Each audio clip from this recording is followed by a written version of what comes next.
Everyday lives in Illinois, more and more these days. Blue Star Security can protect you, your business, or your place of worship. Blue Star Security is the only security company in Chicago with over 900 off-duty police officers, all W-2 employees. I'm Jeffrey Salvetti, Vice President of Blue Star Security and a 15-year law enforcement veteran. The Blue Star team is made up of over 900 state-certified active and retired law enforcement professionals. We serve businesses and private organizations with supply chain and special event security, and also protect our loved ones at places of worship and schools all across the Chicagoland area. Blue Star Security's technology allows mobilization of off-duty officers quickly and efficiently. Our primary mission is to provide unparalleled protective services for each assignment with integrity while maintaining our commitment to community service in the Chicagoland area. Visit online to schedule a free security consultation at bluestarsecuриtyllc.com. That's bluestarsecuриtyllc.com. This holiday season, give a gift twice. That's right. With That's Caring as your gift-giving assistant, you'll give someone special a grand holiday gift box, and funds will be given to partnered food banks throughout the country for children who participate in a weekend bag program. Go to that'scaring.com. Choose from delicious gifts like cranberry raisin delight, holly doodle cookie, cinnamon spiced pecans, chocolate mint cookies, and much more. There's a festive gift box to delight anyone on your list. And by ordering a festive gift box, you'll be spreading holiday cheer to those who need it most. For over 10 years, That's Caring has provided over 260,000 meals. Now that's caring. Won't you join them in giving back this holiday season? Go to that'scaring.com, give tremendous happiness, and fight tremendous hunger. Visit that'scaring.com today. That'scaring.com. Check out the America's Talking podcast, a show featuring thoughtful conversations with host Austin Berg and guests that range from opioid epidemic expert Dr. Limpke. What are the best predictors of a person's ability or likelihood of success in overcoming an addiction? Really interesting question. I mean, it's a combination of the biopsychosocial aspects that make up the disease of addiction in the first place. Biology speaks to the sort of inborn or innate vulnerability to addiction that person has in their DNA. What's their genetic load? To stand-up comedian Mark Normand. For me, it was a couple things. I was finally getting some heat. I opened for Seinfeld. I did Joe Rogan. I had a Tonight Show come out. I was like cooking. And then the COVID hit. I was selling tickets for the first time in my life. Listen to the America's Talking podcast at americastalking.com or wherever you get your podcast. Do you want your child to come back from school hating God, America, and you? If the answer is no, the solution is St. John's Lutheran School in Lombard. I am the man, Cal. Look, I'm a Christian guy with 2 daughters out in this world, and it can get very scary. St. John's Lutheran School Lombard is the only school in all of Illinois that offers the Hillsdale College curriculum for kindergarten through 8th grade. It's a game changer. A nurturing environment with a Christian faith, traditional values, and critical thinking that teaches kids to think for themselves, not what to think. What a great thing to do for your child or grandchild. Strong academics with the Hillsdale curriculum and strong character. Go to stjohnslombard.com. That's Saint, S-T, johnslombard.com. stjohnslombard.com. It's in Lombard, Glen Ellen, Wheaton, Downers Grove, and all places nearby. stjohnslombard.com. A great smile can make you feel happy and confident. So when you consciously conserve your teeth, that glowing smile will show through. At Best Dental Group, Doctors Economos, Gavalis, and their staff are ready to help you create that perfect look or maintain the one you have now. Along with general dentistry, Best Dental Group is a multidisciplined practice with an orthodontist, periodontist, and prosthetic specialists on site. They use the newest breakthroughs in dental technology, such as titanium implants, Invisalign clear braces, and laser treatments. Don't let fear get in the way. They can recommend sedation to make your experience as comfortable as possible. Best Dental Group is located in historic downtown Bartlett and is a multilingual office. Call 630-830-4930. That's 630-830-4930. Or visit bestdental.org. Best Dental Group, sharing your conservative values and helping you to conserve your teeth. When your home or business has an insurance claim, the next step is very important. The claim process with insurance can be tedious, hard to understand, and difficult to navigate. You need someone working for you. You need a licensed claim adjuster. Why? The insurance company will send out their inspectors that work for them, get paid by them, and represent them, not you. This is Dan Lights from Crosscom. We inspect your property, file your claim, negotiate the damages, and maximize your settlement with your insurance company. If we complete the repairs approved by your insurance company, our service is free. Crosscom Public Adjusters has turned denied claims into approved claims. We've also increased insurance claims anywhere from 23 to 1,000%. We are licensed by the Department of Insurance and work in Illinois, Northwest Indiana, and Southern Wisconsin. Crosscom Public Adjusters, 630-871-5500. Online at crosscominc.com. That's crosscominc.com. Crosscom, building trust for over 20 years. You're smart, you're busy, and don't have time to waste on the mainstream media cycle. Salem News Channel breaks that cycle. Topics that matter from hosts worth watching. Dinesh D'Souza, Andrew Wilkow, Brandon Tatum, and more. Open debate and free speech you won't find anywhere else. Salem News Channel, not like the other guys. Watch anytime on any screen, free 24/7. Find everything you need to know at snc.tv. That's snc.tv. Now, from the Signature Bank Studios. Portions of the following show may be pre-recorded. This is Chicago's Morning Answer with Dan Proft and Amy Jacobson on AM 560. The Answer.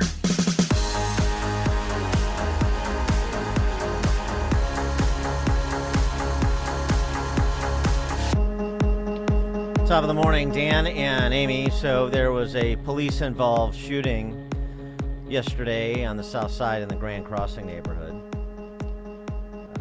Police rolled up on an individual who was on foot, stopped him. He fled. They gave chase. He opened fire on police. They returned fire. He was shot and killed. One police officer was wounded, thankfully.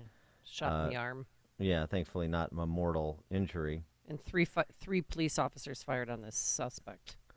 And this was what newly minted Chicago Police Superintendent Larry Snelling had to say in part about the incident after getting the facts, as we quickly just provided them. Here's what he had to say about, about Chicago.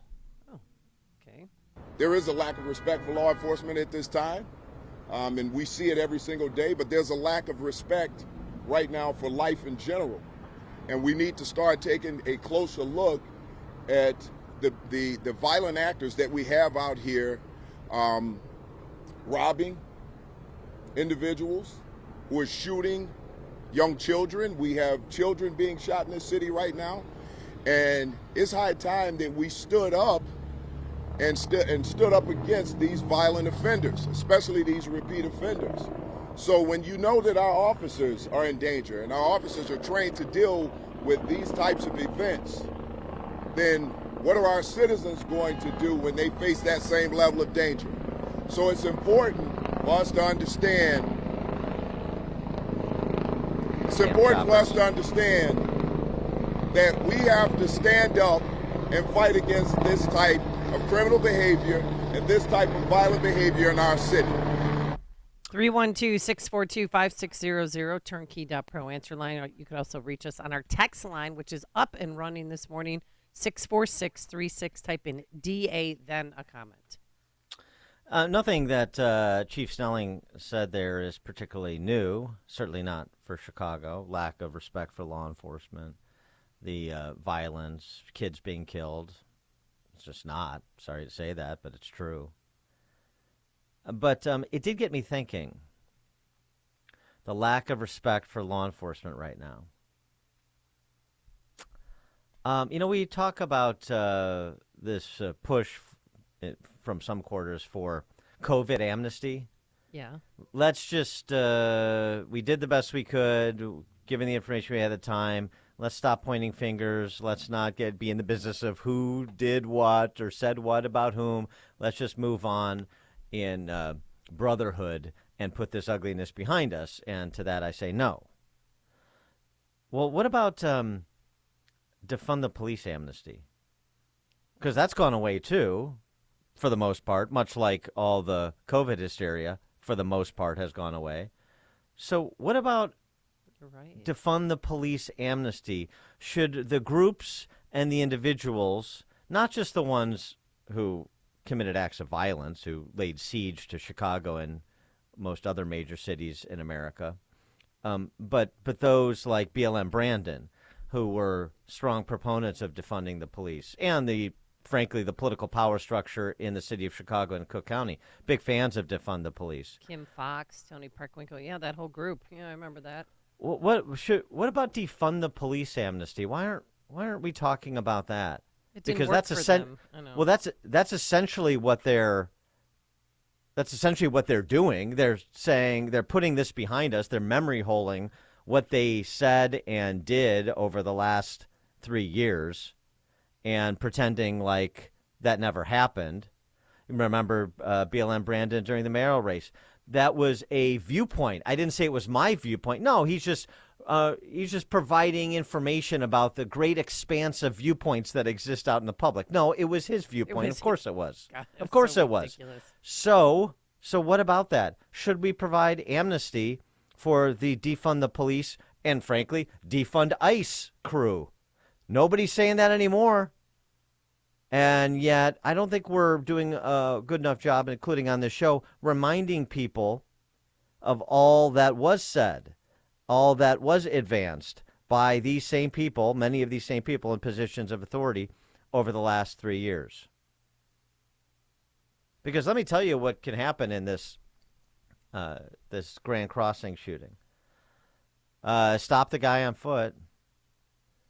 He fled. They chased. Uh-huh. You know, there's a COPA investigation. Of course there is anytime there's a police-involved shooting. Yeah, didn't he jumped out of a car, shot back at the officers. A gun was recovered from the scene, and they gave chase. And jumped out of a car. Who jumped out of a car? I thought he jumped out of a car. And that's not what Snelling said. He was on foot. Well, yeah, then he was on foot. And he was on foot when they stopped him. Right, and then they were chasing him because he fired a weapon at them. Well, regardless, COPA investigation. All it's going to take, it just takes one defund the policer who no longer operates under the banner defund the police, but has the same viewpoint. Just takes one to say, why were they giving chase? That 37-year-old who was shot and killed would be alive today if the Chicago police had abided the restriction on giving chase. They shouldn't have given chase. It led to a firefight in which an officer was injured and the suspect was killed. Suspect would be alive today, and the officer would not have been injured if they would have just followed the policy to not give chase. And now let's find out what the officer who shot and killed him. I know 3 officers fired. Any of them white? Was the suspect who was killed, was he black? I know they just released his name, 37-year-old Tranza Campbell. My questions are the operative ones. His name is not. So that's what it just takes. One. It just takes one. One member of the Jackson family. One Al Sharpton wannabe in the city. One Ben Crump. To say, I'm calling foul here. One member of COPA's Board of Mystics to say, I'm calling foul here. Discipline those officers for giving chase. God, this happened in broad daylight. At noon, right next to a few blocks away from a school. This is why we don't give. Maybe that will absolve them. Say, look, if we didn't give chase, there was a better way to do this than for it to wind up in a gunfight. Probably won't happen here because of how politically sensitive. The antennae are politically sensitive. These race hustlers are. They know the spots to pick where they can really inflame the passions. This one probably doesn't set up as neatly for them as others, but they're lurking to do the same thing. And we've given them a pass on what they've done over the last, as I said, 3 years in pushing for the defunding of police that had real consequences in big cities in America. And by the way, that also includes these lily-livered Republicans like former House super minority hack Jim Durkin, who ran out to the Black Lives Matter protests in places like Western Springs when it was au courant to do so. Remember Mitt Romney did the same thing in D.C.?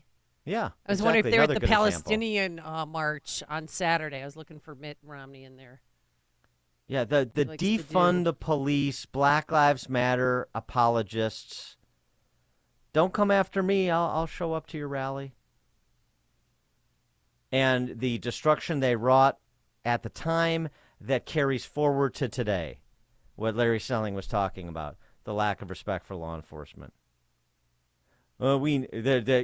At best, we get sort of they're a necessary evil. That's not the same thing as having the back of police. Dan and Palos Heights, you're on Chicago's Morning Answer. Yeah, no amnesty at all for these people. Thomas Sowell always said that academics and elitists, they never pay the price for their bad ideas.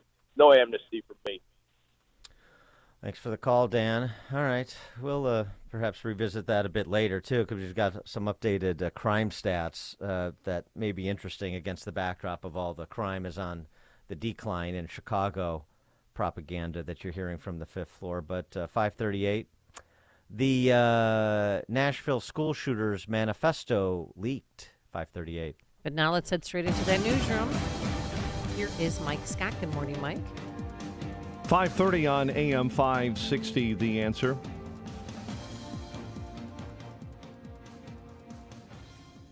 This morning, one man is dead and a Chicago police officer is wounded after a shooting in the South Shore neighborhood. Authorities say the officers attempted to conduct an investigatory stop yesterday in the 7300 block of South Dante, but the offender fled. As he was running, he reportedly fired shots in the direction of the officers. One officer was struck in the arm, hospitalized this morning with non-life-threatening injuries. That incident remains under investigation. Charges are pending after a woman was shot and killed at an ATM in Worth over the weekend. Johnny Klein was found shot to death Saturday. Investigators have determined she was shot during an attempted robbery at a Chase Bank. The next day, two from Harvey were taken into custody. Police believe the pair are linked to several armed robberies in the Chicago area and northwest Indiana. A burglary investigation is underway after a car crashes into the Apple store in downtown Naperville. Police say a Hyundai Elantra stolen from Lyle crashed into the store. Yesterday morning, 3 suspects entered and took an undisclosed amount of electronic devices. The father of the suspected Highland Park shooting suspect is pleading guilty to reckless conduct charges. Robert Cremo Jr. was ordered to serve 60 days in jail after entering a guilty plea yesterday. Cremo Jr. was accused of helping his son get a FOID card. Cremo III faces numerous charges. Calumet City officials are dropping municipal charges against a Daily Southtown reporter. The Tribune reports Hank Sanders was cited after publishing a story last month. Calumet City Attorney Patrick Walsh sent that letter yesterday, dropping the citation. The White House is teaming up with the city of Chicago and the state of Illinois to try and launch a pilot program to help migrants apply for work permits. It's a Sun-Times story that says the Biden administration pilot program will kick off Thursday here in Chicago. This morning in Peoria, Bradley University will announce it's considering eliminating more than 20 academic programs.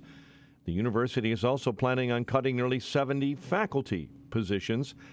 The proposal follows news that the university was dealing with a $13 million budget shortfall this year. Bulls snap a 3-game losing skid with a 130-113 win over visiting Utah at the United Center. Bulls guard Zach LaVine says going up against former teammate Lauri Markkanen inspired the club. The whole team is good, and both teams are 2-5, came out real strong. Lowry always loves playing against us, and I always see him playing good. It's good seeing him play good, but I'm glad we got the win. So Bulls shot 52% from three-point range last night. Managerial shakeup on the north side. Cubs firing David Ross and hiring former Milwaukee Brewers skipper Craig Counsell to become the club's newest manager. In other news, the team also extended a qualifying offer to pending free agent Cody Bellinger. He has until next week to accept that offer. The news, a service of Salem Surround. Go to surroundchicago.com today. AM 560 news time is 5:34, and a check of traffic and weather is on the way next on AM 560. November 2nd, 2020, marked the 100th anniversary of the first commercial radio broadcast. We're still here, and we're bigger and better than ever. You can still listen to us over this great radio station, but now there are no limitations. Your smartphone is now your smart radio. Listen to us online on the app, tunein.com, iHeartRadio, and Odyssey.com. Your smart speaker can find us too. With radio, there is no separation anxiety. We're always on. AM 560, The Answer. Balance of Nature's fruits and vegetables in a capsule, changing the world one life at a time. I'm Carolyn. I've been in private practice of physicians physical therapy for 35 years. And you're going to come in, but breathe. Yep, perfect. I open up at 4 a.m. and I'll go on till 10 a.m. and it's day after day. And as you can see by the equipment here, we are intensely active. People watch, they observe, and people say, Carolyn, what's your secret? And I say it's from proper diet, proper exercise, and of course through Balance of Nature. I'm 60, but since taking Balance of Nature, I feel the energy level of 27. I've been taking Balance of Nature for several years, and I love it. I endorse it, I believe in it, and I would recommend it. Start your journey to better health with Balance of Nature. Go to balanceofnature.com to get 35% off your first preferred order and get this special offer by using discount code CHICAGO. If you're self-employed and purchase your own health insurance, I have some great news. From now until January 15th, the health insurance exchanges are open again. And even if you've never qualified for a health insurance subsidy before, you most likely will now. The American Rescue Plan expanded subsidy eligibility to millions of Americans who have never qualified before, even to those with high income levels. And this year, you can purchase a multi-state PPO policy, which includes access to Northwestern Medical Group, as well as other teaching hospitals around the nation. Employers who provide small group coverage also have new options, and so do seniors looking for Medicare supplement coverage. Call me. I can help. If you're tired of calling a bureaucrat at an 800 number to help you navigate Obamacare, then you need a local expert on your side. C. Stephen Tucker from healthinsurancementors.com is someone I know and trust. He's a 25-year licensed broker who's been educating our listeners for more than 10 years. Steve, how can our listeners get in touch with you? Thanks, Dan. They can visit healthinsurancementors.com or call me directly at 630-674-1551. It's getting harder and harder to make sense out of today's headlines. To stay on top of breaking world and national news with a Christian worldview and a faith-based perspective on what it means, turn to ChristianHeadlines.com. Log on to ChristianHeadlines.com for the very latest news, and then sign up for our free daily newsletter to stay one step ahead of what's happening. Get out of the mainstream media rut with top news and positive headlines every day with ChristianHeadlines.com. This is Dennis Prager. Now you can listen to my show when it's convenient for you and without censorship from big tech. Become a member of the ultimate online community for all things Prager. It's Pragertopia Unlimited. Listen to every radio show over the last 10 years, all commercial free. You can even listen to all my Torah teachings for free. Join today and save 25% off the first year and get a free Pragertopia coffee mug. Go to Pragertopia.com or click the banner at DennisPrager.com. Exergen thermometers are a top choice of medical professionals at highly ranked hospitals across the U.S. Accuracy matters, so make Exergen the chosen thermometer for your home and family. 5:38. Let's get an update on the roads. Team Hochberg Traffic Center time. We are seeing, by the way, stop-and-go traffic already. Inbound Kennedy from Austin into Montrose. The Stevenson right now at 30 minutes already into DuSable Lakeshore Drive. Brake lights showing up at Ashland. Inbound Bishop Ford, delays right now, stop-and-go style, 115th into the Ryan merge. Darien, an accident, Cass and I-55. Chicago's Morning Answer with Dan and Amy continues next. AM 560 Weather Center forecast. Cloudy, cooler, highs in the low 50s today. Chance of showers overnight. Near steady temps in the upper 40s. Currently 46 at O'Hare, 49 Midway, 38 and partly cloudy in Aurora. Your next news update is at 6. Chicago's Morning Answer continues next on AM 560, The Answer. This hourly segment is sponsored by TJ Stearns Financial Planning. Certified financial planner Tim Stearns holds a weekly discussion of the financial challenges to secure retirement. Listen Saturday at noon for Protect and Grow with Tim Stearns. Now, from the Signature Bank Studios, this is Chicago's Morning Answer with Dan Proft and Amy Jacobson. Only the biggest stories, only the biggest guests, and only the biggest opinions. This is AM 560, The Answer.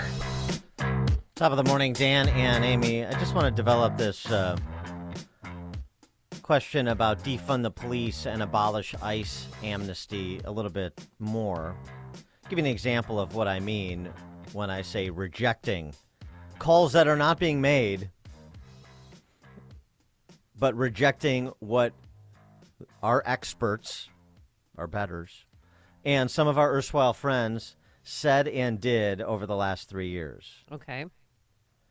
Give me an example of what that looks like. Ted Cruz had the occasion to query a federal district court nominee advanced by the big guy, Mr. 10%, President Biden. Her name is Sarah French Russell. She's a law professor at Quinnipiac and, again, a nominee for the federal bench. So she has to go through Senate Judiciary and then through the full Senate for confirmation. Yeah. Probably will happen, despite what you're about to hear. But maybe it can peel off a mansion and a cinema. I don't know if she saw this coming.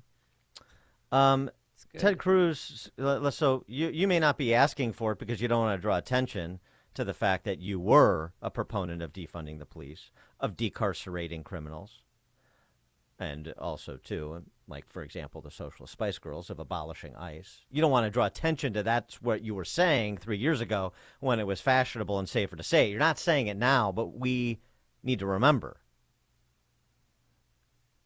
Ted Cruz brought up a letter that Sarah French Russell, the good professor who hails from Connecticut, wrote to Connecticut Governor Ned Lamont 3 years ago, in 2020. This letter begins with the undersigned organizations and individuals call on Governor Lamont to act immediately to protect the lives of incarcerated people in our state.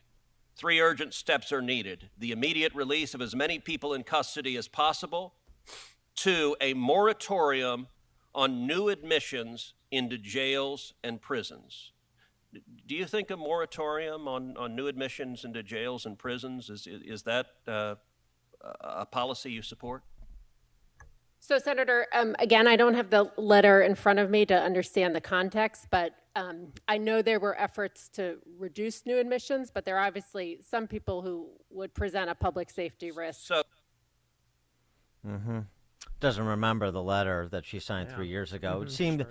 These are she supposedly her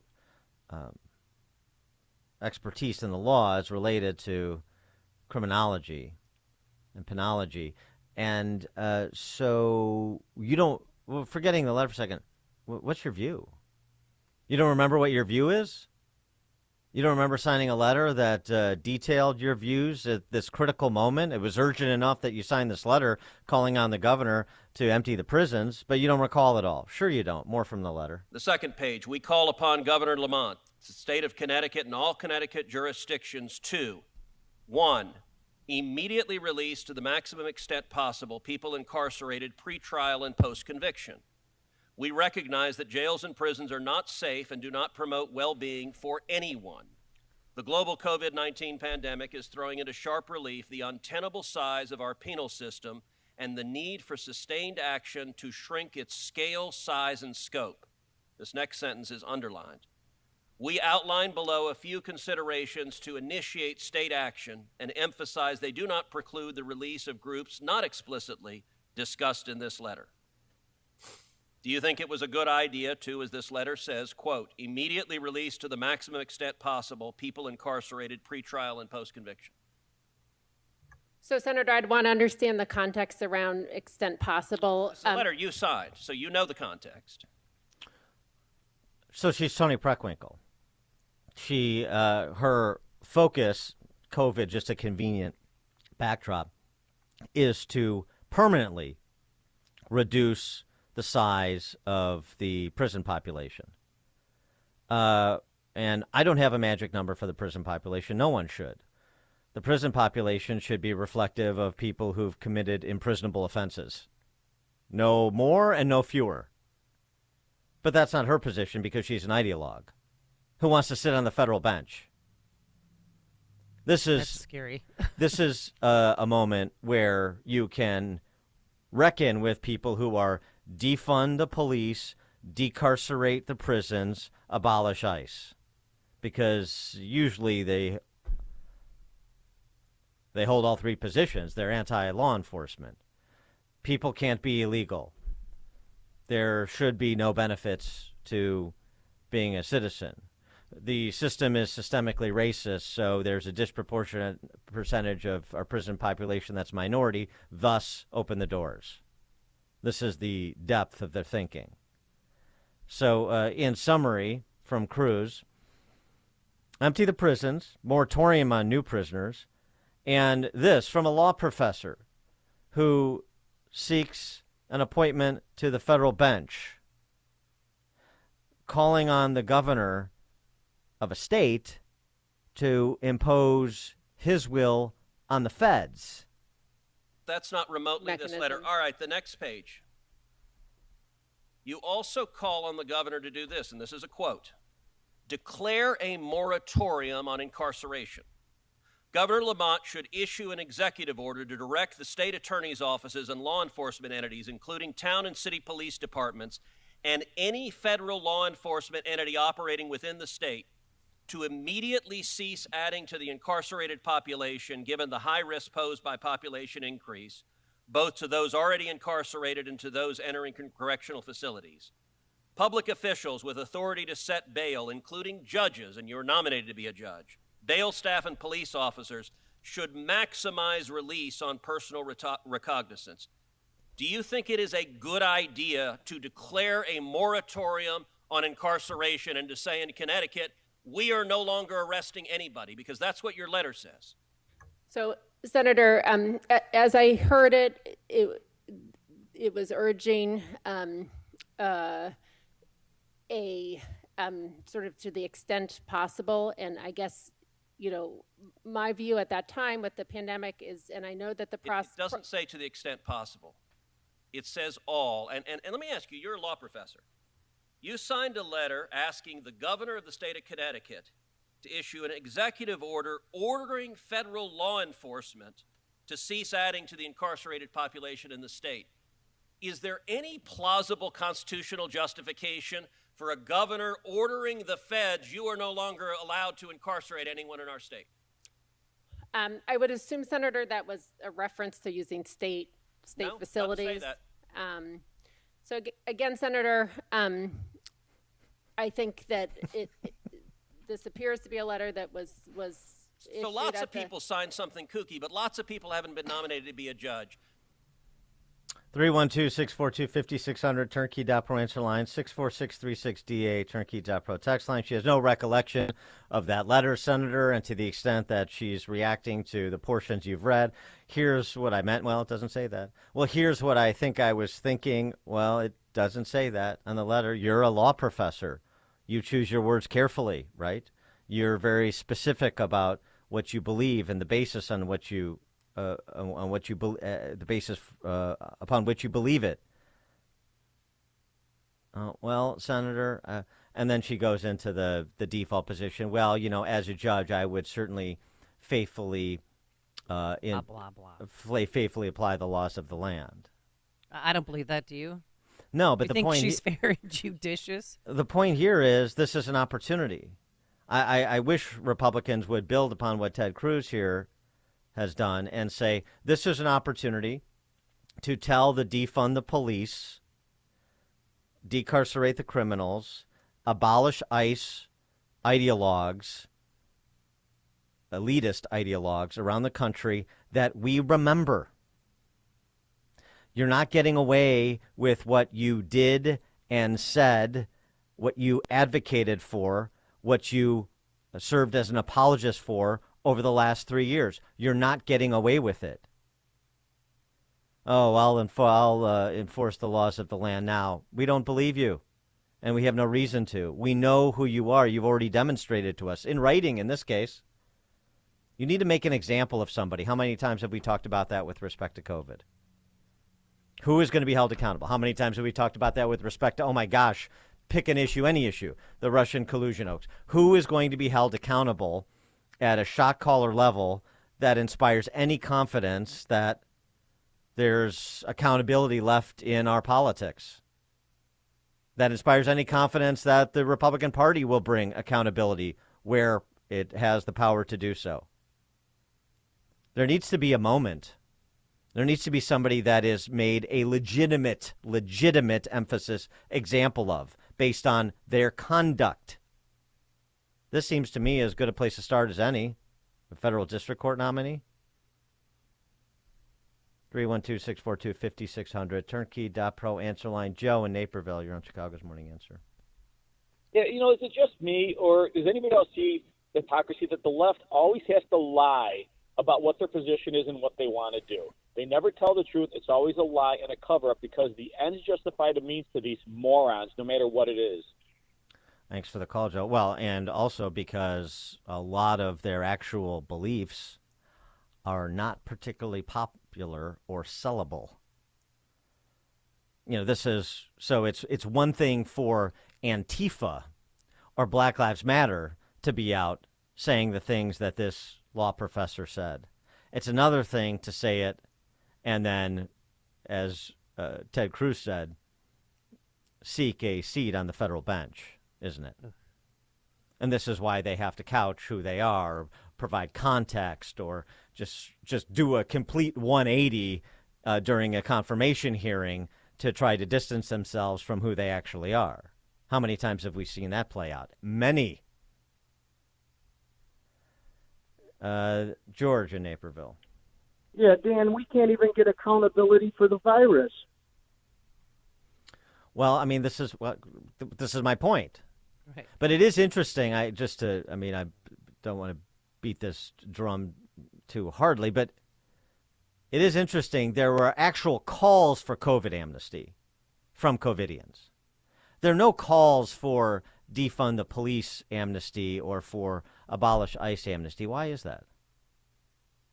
From the same people. There's a lot. The COVIDians and the defund the police, abolish ICE. It's the Venn diagram, which Kamala Harris loves, is almost a perfect circle. So, but why no calls from the Black Lives Matter, Antifa, defund, abolish, decarcerate folks? Why no calls for amnesty? Why do you think? Why aren't they asking?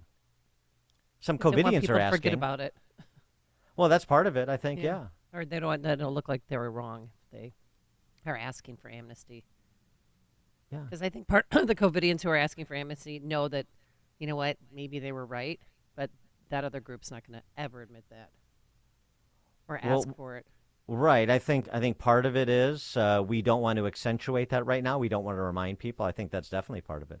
The other part of it is they haven't changed their views. Yeah, that too. Some COVIDians have some COVIDians have at least modulated their views if they haven't changed it altogether. Now, this is not to say that sort of the underlying safetyist, cult is not operating from the same foundation. But I just find that lack of even feigned contrition. I find that very interesting. That's its absence from defund and abolish. I mean, this was the zeitgeist of the day, as much as COVID at the height of 2020. And we've allowed it to dissipate without holding people like the good law professor, Miss Russell French, accountable. Maybe there's an opportunity there. Just in terms of something else, too, to remind people of what this produced, defund, decarcerate, abolish, what it produced. And let's get beyond statistics, just a single story, a Chicago story. Because as Chief Snelling said in reaction to that cop who was shot pursuing a suspect yesterday on the South Side, there's no respect for law enforcement. Well, no respect for law enforcement was at its apex in 2020. It may have dissipated a little bit as Black Lives Matter, defund, decarcerate, abolish has gotten quieter, but it's not materially changed. Not among the activist set, not among the base of the Democrat Socialist Party, not among the power structure in Chicago and Illinois and these criminally insane states. Criminally insane thanks to their electorate. Henry Graham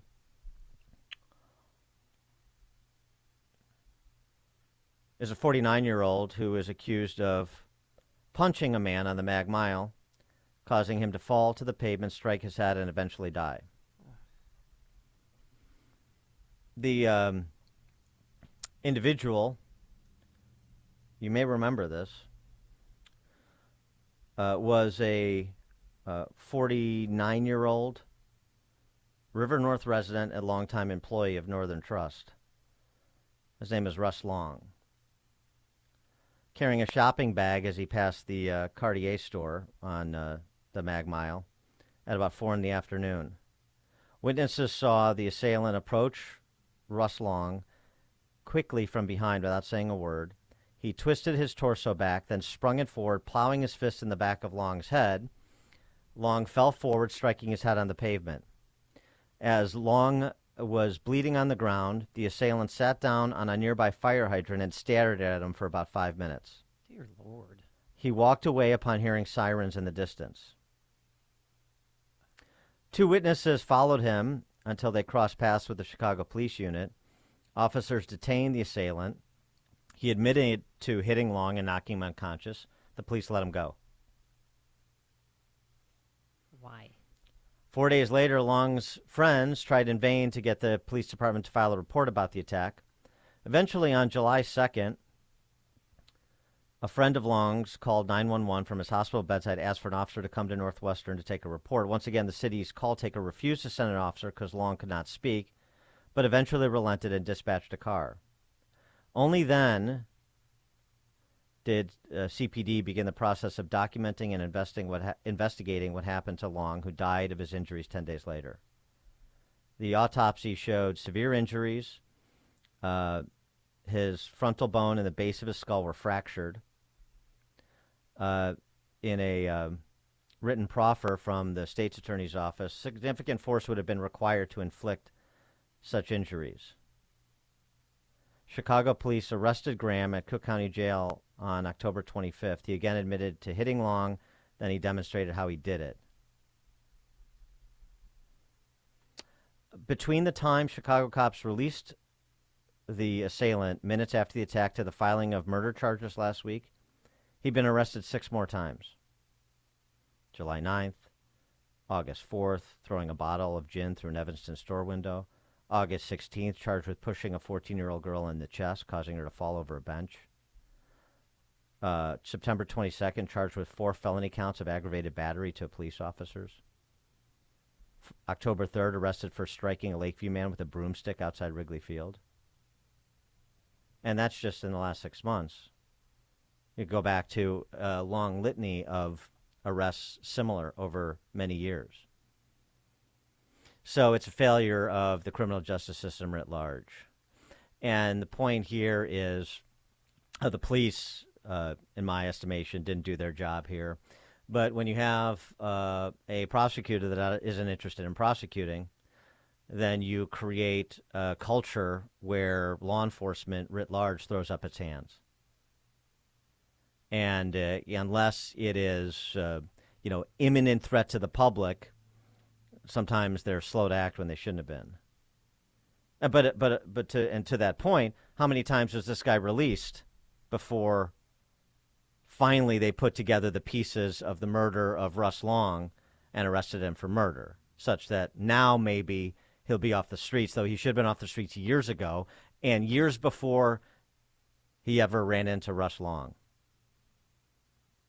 So tell me again about forgetting the defund the police, decarcerate the criminals, abolish ICE, law enforcement officials, politicians, activists.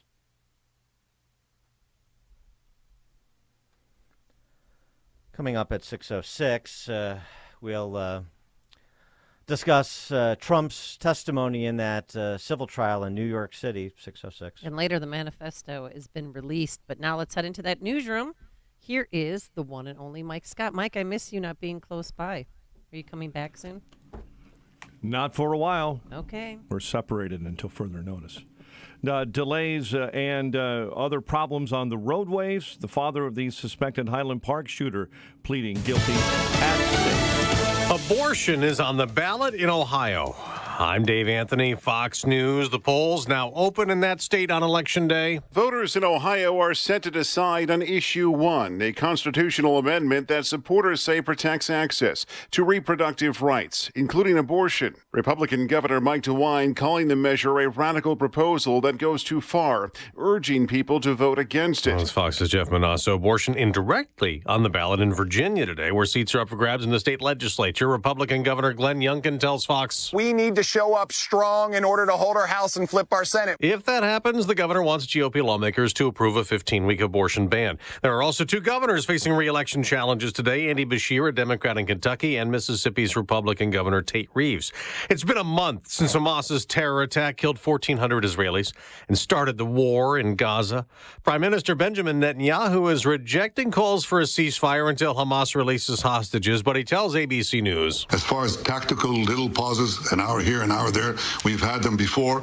I suppose we'll check the circumstances in order to enable the goods, humanitarian goods, to come in." Hundreds of thousands of Palestinians in shelters. Officials in Gaza say more than 10,000 have been killed. Fox's Trey Yingst is near the border. "We do understand that over the past day, the Israelis secured a Hamas stronghold in the Strip.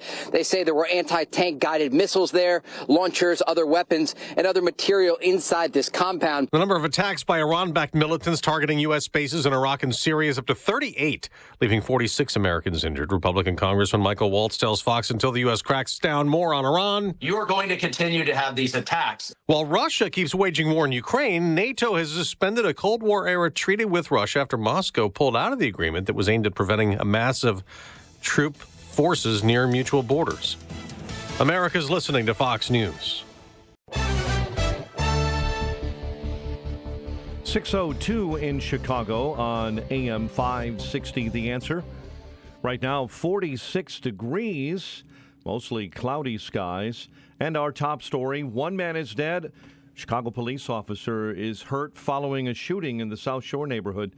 CPD Superintendent Larry Snelling says officers attempted to conduct an investigatory stop yesterday in the 7300 block of South Dante, but the offender fled. The officers pursued very briefly, at which time our officers were fired upon. They returned fire. One of our officers was struck in the arm. The officer was hospitalized with non-life-threatening injuries. Officers returned fire, striking the man who was pronounced dead at the hospital. The incident is under investigation. Charges are pending after a woman was shot and killed at an ATM in Worth over the weekend. Johnny Klein was found shot to death Saturday in the 6800 block of West 111th. Investigators determined she was shot during an attempted robbery at a Chase Bank. The next day, two from Harvey were taken into custody. Police believe the pair are linked to several armed robberies around Chicagoland and Northwest Indiana. Two men are accused of robbing several banks and a credit union in the Chicago suburbs. Federal grand jury returned an indictment against Charles Lawler and Torando Lee. Lawler allegedly robbed a bank by himself. The pair allegedly robbed four other financial institutions in places like Naperville, Lisle, Woodridge, and Downers Grove. A legendary West Suburban business will close its doors later this month. Victory Auto Wreckers in Bensonville will close for good on November 18. A woman this morning has been arrested for crashing her car into what she thought was a Jewish school in Indianapolis. Police say they found the 34-year-old over the weekend after she backed her car into the building several times.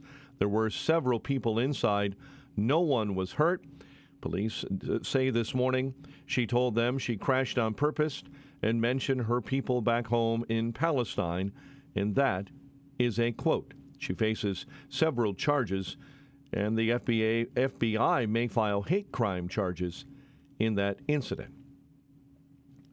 The Bulls snap a 3-game losing skid with a 130-113 win over Utah at the UC.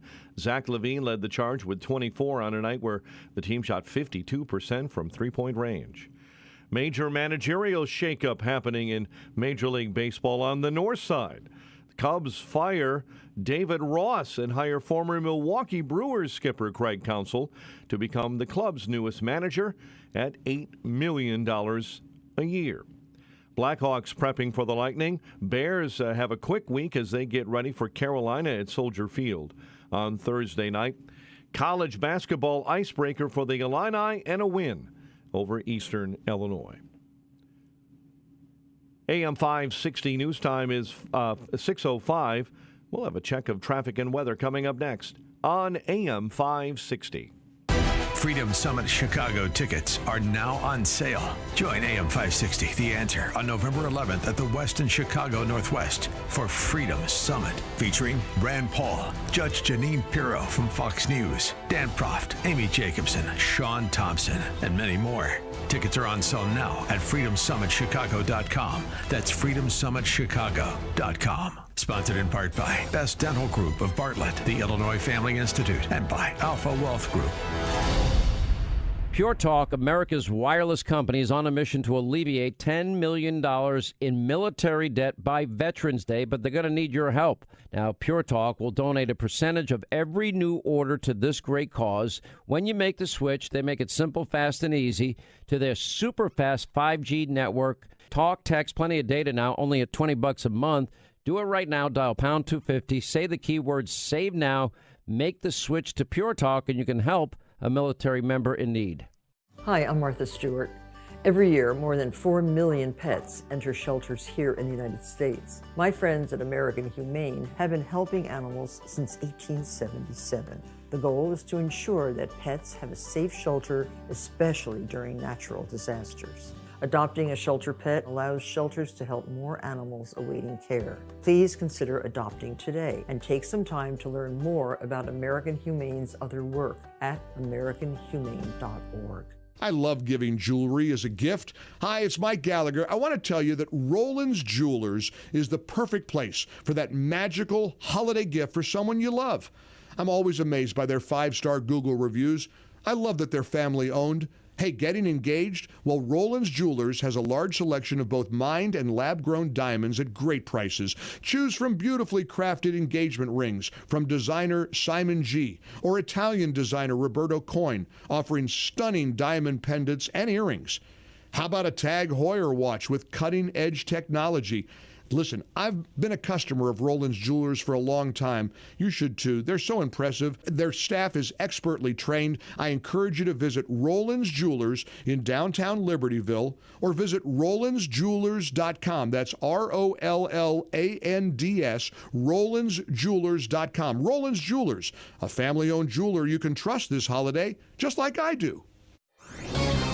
This is Hugh Hewitt for townhall.com. The explosion of anti-Semitic violence and rhetoric that we are witnessing in the United States should alert everyone that the ideology of the New Left has embraced history's oldest hatred. In Congress, we have a group of Congress people peddling old anti-Semitic tropes, repeating lies and engaging in the worst sort of yeah, but moral equivalence. We're also seeing mass protests with vile anti-Semitism on the campuses of some of the most prestigious universities in the nation. Faculty members, indeed, have cheered the barbarism.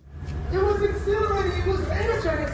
The campus culture that permits this and the K-12 education system that did not prevent this ancient evil from taking deep root have got to be changed immediately by donors and then by state and federal law.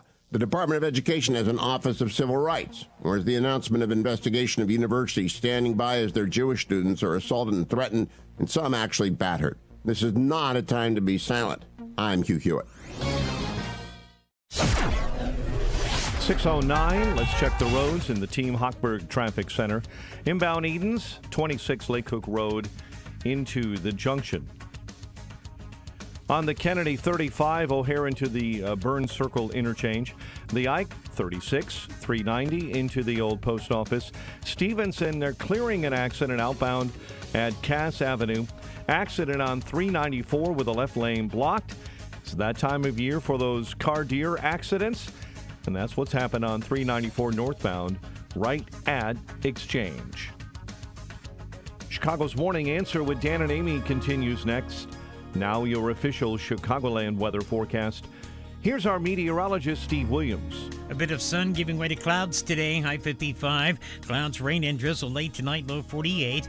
Cloudy with occasional rain tomorrow, the high 58. And then partly sunny on Thursday, high Thursday afternoon, 54.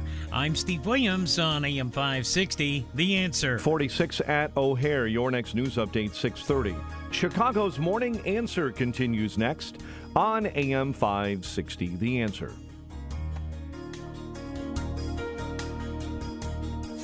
This hourly segment is brought to you by the Money Hour Radio Show, Saturday afternoons at 3. Brought to you by Pure Shale Financial Group at pureshalefinancial.com. Now, from the Signature Bank Studios, this is Chicago's Morning Answer with Dan Proft and Amy Jacobson on AM 560. The Answer.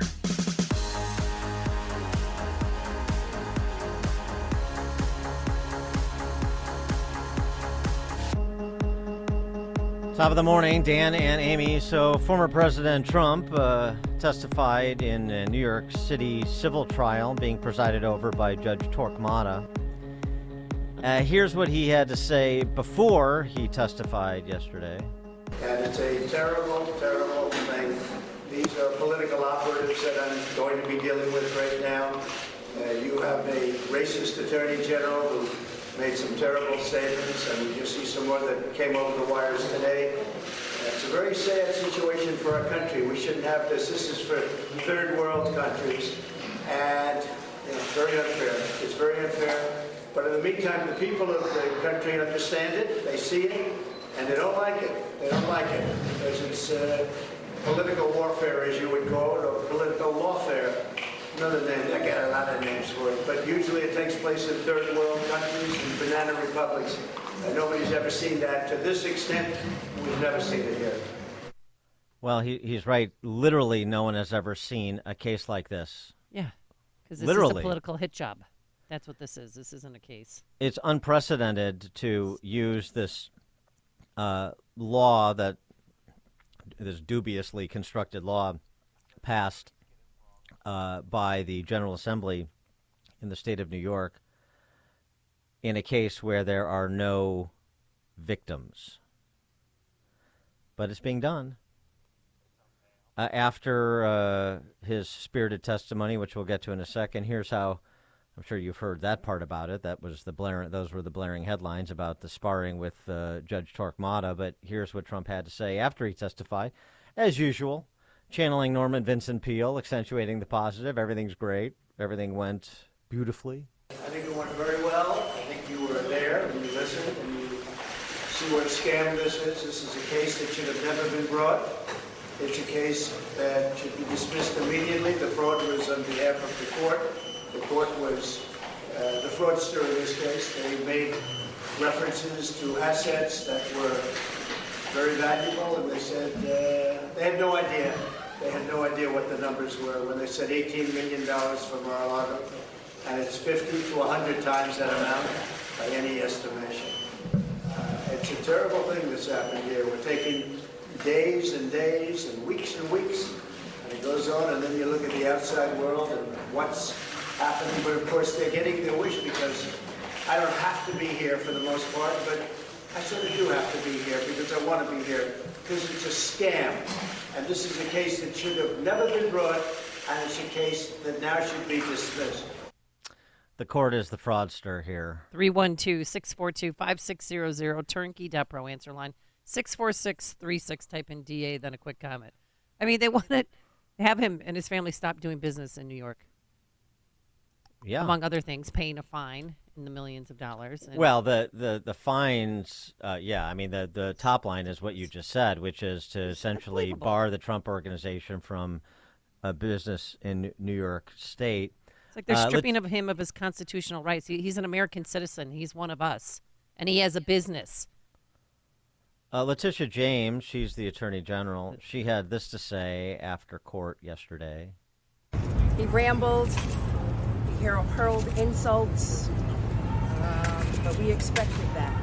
At the end of the day, the documentary evidence demonstrated that, in fact, he falsely inflated his assets to basically enrich himself and his family. He continued to consistently engage in fraud.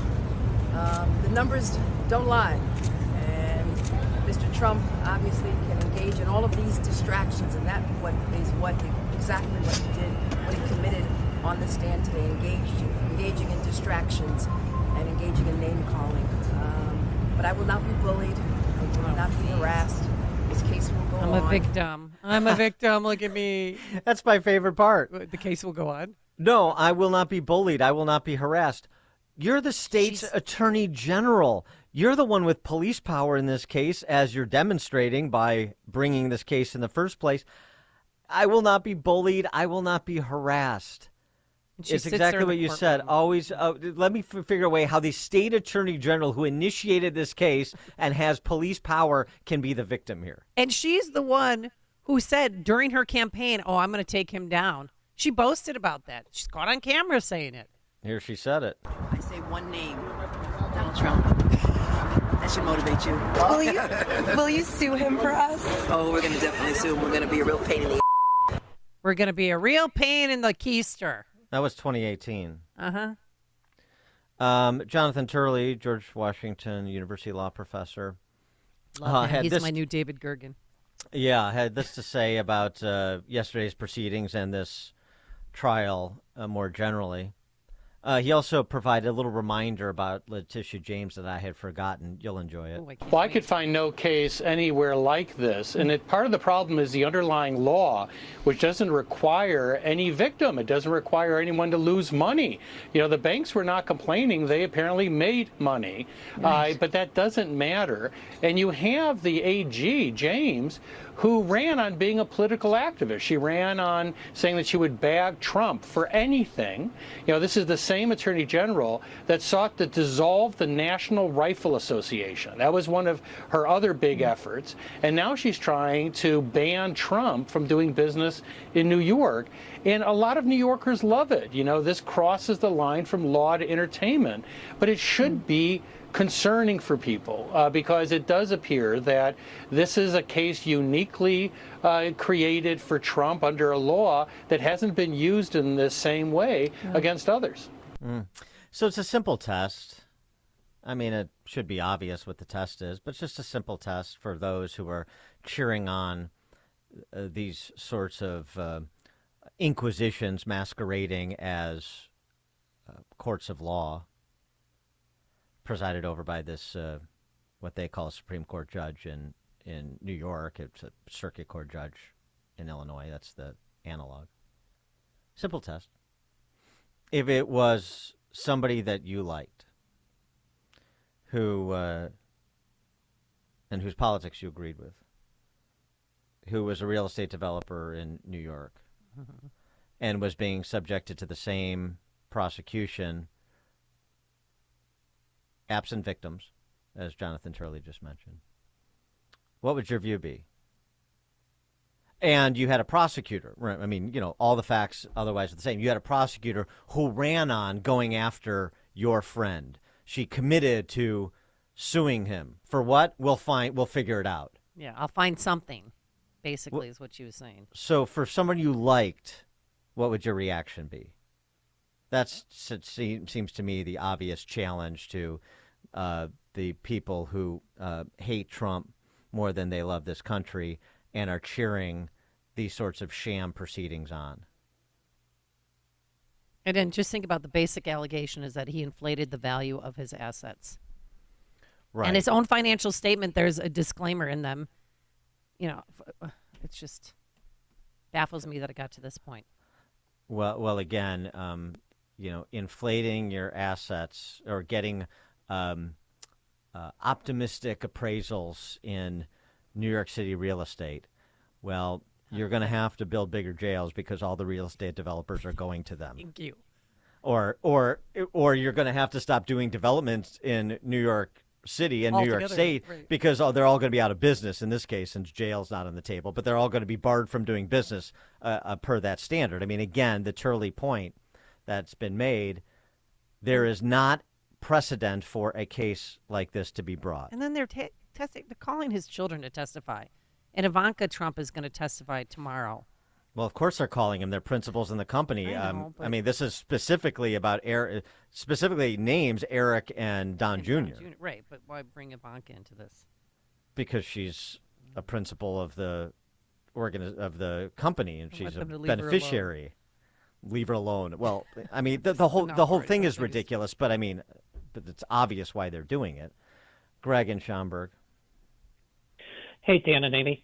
Amy, you from the standpoint of having covered a lot of trials, and Dan, you from a legal standpoint, given what Turley just has talked about, where this is totally unprecedented, and given the fact that any kind of bank or any kind of insurance firm does their own appraisals. Right. The client does not do the appraisals, folks. You turn it in, and they have a fiduciary relationship to their investors to go and do that appraisal. So given all of that, bottom line, none of the facts of this case make any sense in any way, shape, or form. My question to both of you is, what's going on behind the scenes that as soon as he's found guilty, how soon can this be overturned? Well, I mean, conversations that are going on. Well, I don't think there's any conversations going on except maybe with respect to Trump's lawyers and preparing the appeal while this is playing itself out, since Judge Torquemada has already made his decision clear before any testimony was offered. So they can't anticipate anything's going to change his mind given what he's so indicated. So you're preparing the appeal to appeal it post haste and to enjoin the judge's decision until an appeal can be heard, so that the Trump organization can continue to do business in New York State pending appeal. That's what I suspect is happening. Rich on Indian Head Park. Hey, Rich. Hi, Rich. Hey, good morning, Dan. Good morning, Dan. Good morning, Amy. Dan, I just what you said. The judge has already found him guilty of fraud. So why is this trial still going on? It doesn't make any sense that it's still going on. And then when he tries to answer questions, he wants to cut him off. What's that all about? I mean, I don't understand why a person that's on trial, that's the defendant, can't defend himself. Why does this judge keep cutting him off and telling him to limit his answers and telling his lawyer to control her client? Thanks for the call, Rich. Well, because it's a process to justify the outcome. They're going through the motions to justify a preordained outcome that the judge has already indicated. That's my sense of it. I mean, this is sort of what Trump's attorney Alina Habba had to say in her post-court rant yesterday that went viral. Coming from the judge who has already predetermined that my client committed fraud before we even walked into this courtroom. I'm not here to hear what he has to say. Then why exactly am I being paid as an attorney, and why exactly are taxpayer dollars being used in this courtroom? The answer is very clear. Because Miss James wants to stand right here like she did this morning and call my client a liar, call the company fraudulent, and make a name for herself. She said this morning that the numbers don't lie, and they won't lie in this case. Well, Miss James, I have a message for you. The numbers didn't lie when you ran for governor, and that's why you dropped out. And the numbers don't lie when President Trump runs for office in 2024. And those numbers are loud and clear. This country is falling apart. And if we don't stop corruption in courtrooms where attorneys are gagged, where attorneys are not allowed to say what they need to say to protect their clients' interests, it doesn't matter what your politics are. Everyone has a right in this country to get up and put a defense. I don't care who you are. You have a right to hire a lawyer who can put objections on the record. You have a right to hire a lawyer who can stand up and say something when they see something wrong. But I was told to sit down today. I was yelled at, and I've had a judge who is unhinged slamming a table. Let me be very clear. I don't tolerate that in my life. I'm not going to tolerate it here. And you know what? You shouldn't either. Because not every American citizen gets a camera and a microphone.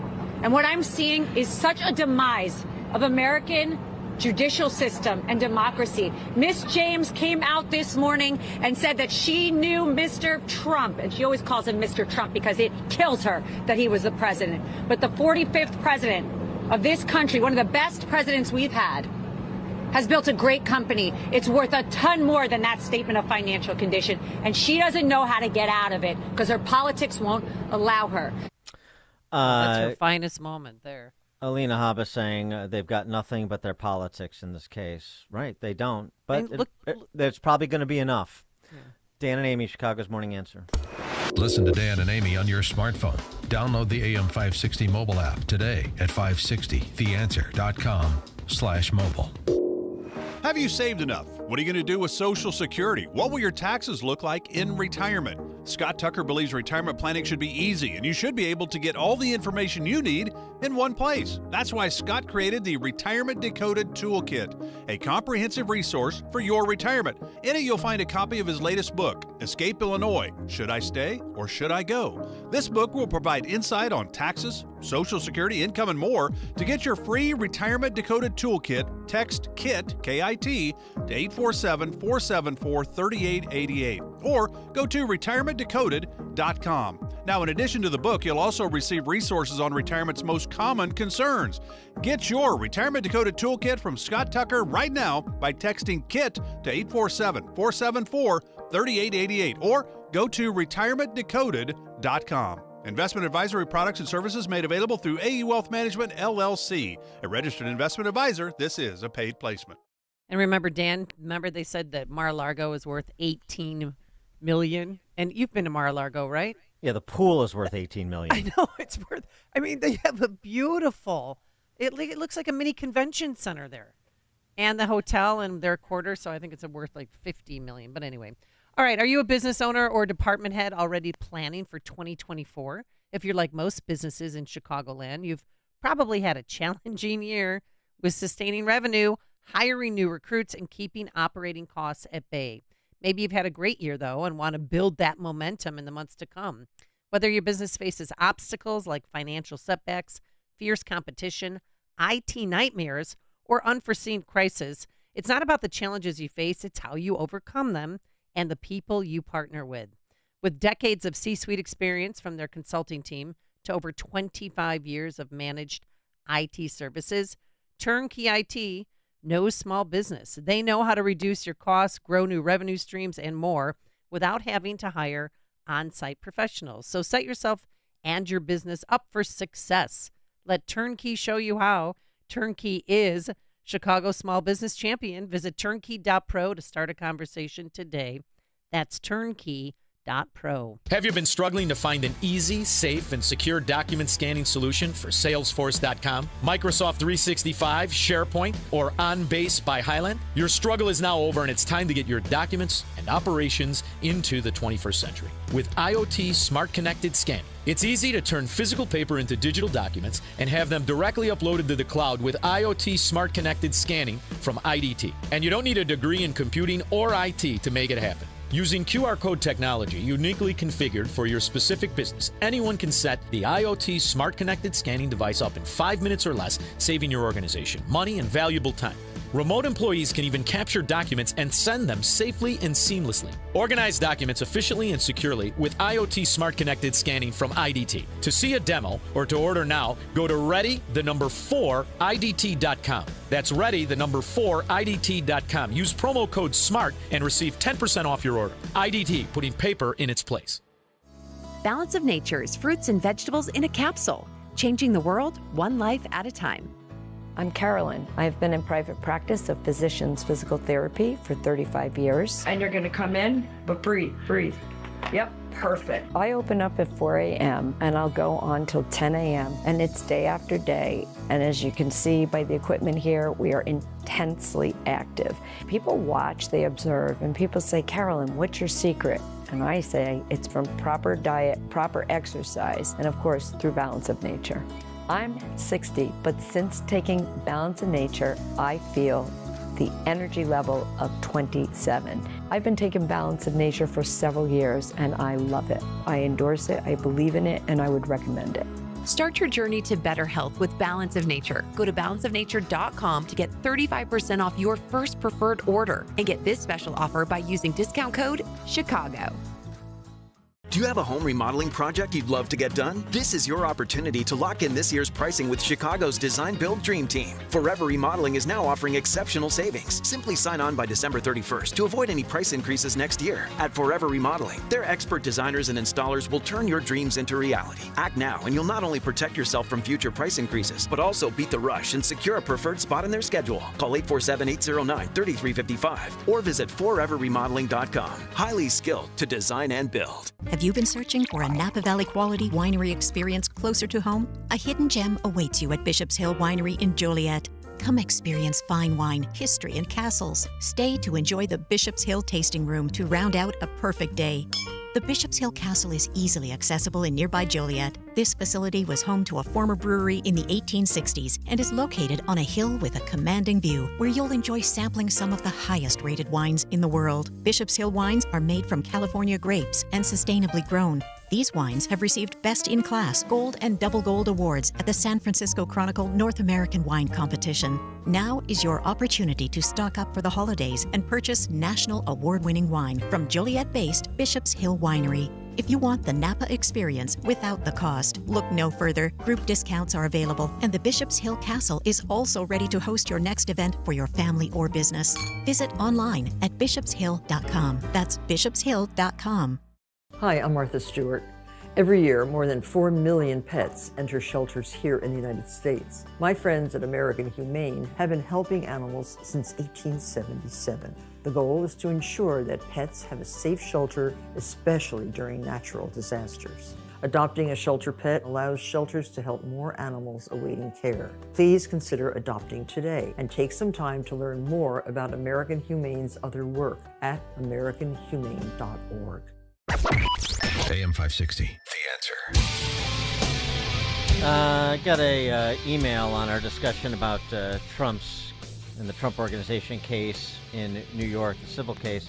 How quickly can it get to SCOTUS, given that every New York court will affirm the original decision at the lower court level? Meaning, how quickly can a guilty verdict be reversed on the impact of the electorate, on its impact on the electorate?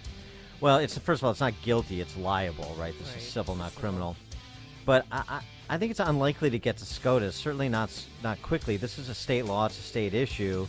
They're going to have to challenge the underlying state law as violative of federal law, like perhaps the 5th and 14th Amendments. I mean, they could file simultaneous appeals in state and federal courts, but I don't think he's going to get an expedited hearing before Supreme Court on this matter. But I'm not a Cornell law professor. Bill Jacobson is, and we'll talk to him about that and many other legal matters at 6:36. But first, we're going to stop by that newsroom. Here's Mike Scott. 6:33 on AM 560, The Answer. Voters in Virginia will decide whether to give Republicans full control of the state today. Fox's Alexandria Hoff has more. The governor is not on the ballot, but his agenda is, and if both chambers are taken today by the GOP, that will push forth the priorities that the governor has really been looking to do. That includes parental choice in schools, bolstering public safety, and implementing a 15-week abortion limit with exceptions. So today, all 140 seats in Virginia's General Assembly are up for the taking. Republicans control the House of Delegates and Democrats control the state Senate. Governor Youngkin has been heavy on the campaign trail. Political insiders are saying Virginia's off-year election could serve as a 2024 bellwether for how education will play in the elections. Voters in other key parts of the country will head to the polls later today in Kentucky and also in Mississippi. Senators from Maine want answers from the Army on the reservists who killed 18 in Lewiston last month. Senators Susan Collins and Angus King sent letters to the Army Inspector General about raised concerns. Office sharing company WeWork has filed for Chapter 11 bankruptcy protection. Valued at $47 billion in 2019, the company now has liabilities ranging from $10 billion to $50 billion. As many as 45 U.S. service members may have been injured in recent attacks in Iraq and Syria. Several reports showcase that more than twice as many as the Pentagon has previously disclosed have been hurt. Former President Donald Trump is calling his New York civil fraud trial a scam. After he wrapped up his testimony on the stand Monday, Trump met with reporters. This is a case that should have never been brought, and it's a case that should be immediately dismissed. Trump repeatedly sparred with the Democrat-elected judge in the case as prosecutors pressed him on his financial records. A 69-year-old Jewish man is dead after an altercation with pro-Palestinian demonstrators during dueling protests in Thousand Oaks, California. Rabbi Moshe Brisky says the man was not trying to hurt anyone. He just heard that there was demonstrations taking place. He loves Israel. He's proud of being a Jew, and he went just to wave his flag. Ventura County Sheriff's Office says the man was the victim of a battery Sunday afternoon. He died at a hospital on Monday of what's being called a severe head injury. Daily marijuana use raises the risk of major heart failure, according to two gold standard studies presented at the American Heart Association scientific sessions in Philadelphia. Study says especially older adults who don't smoke tobacco but use marijuana are at high risk of heart attack and stroke, especially when hospitalized. The AHA advises people not to smoke or vape any substance, including cannabis, because of potential heart and lung issues. One man is dead, a Chicago police officer wounded following a shooting in the South Shore neighborhood. CPD Superintendent Larry Snelling. The officers pursued very briefly, at which time our officers were fired upon. They returned fire. One of our officers was struck in the arm. It was a non-life-threatening injury. Officers returned fire, hitting the man who was pronounced dead at a nearby hospital. Charges are pending after a woman was shot and killed at an ATM in Worth over the weekend. Johnny Klein was found shot to death Saturday in the 6800 block of West 111th. Investigators determined she was shot during an attempted robbery. The next day, two from Harvey were taken into custody. Bulls beat the Utah Jazz 130-113. Major managerial shakeup on the north side. Cubs fire David Ross and hire former longtime Milwaukee Brewers skipper Craig Counsell. The news, a service of Dan and Amy 24/7, around the clock, all day, every day. Listen now, Dan and Amy 247.com. A check of traffic and weather coming up next on AM 560. Freedom Summit Chicago tickets are now on sale. Join AM 560, The Answer, on November 11th at the Westin Chicago Northwest for Freedom Summit, featuring Rand Paul, Judge Janine Pirro from Fox News, Dan Proft, Amy Jacobson, Sean Thompson, and many more. Tickets are on sale now at freedomsummitchicago.com. That's freedomsummitchicago.com. Sponsored in part by Breakthrough Ideas, Linex of Roselle, and by the law offices of Stephen Leahy. You know, everyone goes to bed, but not everyone goes to sleep. Like many, I have a fairly demanding schedule, right? It's important I get a great night's sleep. I want to be sharp and at my very best. Sleep is something that I used to struggle with. I had tried a number of products to help, but I began searching for a natural solution. Well, I found it from some old friends, Relief Factor. I was at the Relief Factor headquarters, and I learned all about Sleep by Relief Factor. It has been a godsend for me. With Sleep by Relief Factor, I'm finally getting the best night's sleep of my life. I wake up refreshed. I'm never groggy. I feel the difference every single day. I urge you to check out Sleep by Relief Factor. Get your first bottle of Sleep for only $19.95. You'll sleep better, feel better, and get more rest. Call 800-4-RELIEF to order now, or you can go to relieffactor.com/sleep. Call 800-4-RELIEF. That's 800-4-RELIEF, or go to relieffactor.com/sleep. If it can help me, there's a good chance it'll help you. Invest in yourself. Invest a peace of mind. Relief Factor Sleep. Balance of Nature's fruits and vegetables in a capsule, changing the world one life at a time.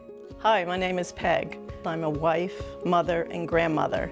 Family is so important to me, and I want to stay healthy so that I can continue to do the things that I enjoy doing with all of them. I would recommend Balance of Nature. It's so easy to do every day. I feel great, and who doesn't want to feel great? Start your journey to better health with Balance of Nature. Call 1-800-246-8751 or go to balanceofnature.com to get 35% off your first preferred order with free shipping and our money-back guarantee. That's 1-800-246-8751.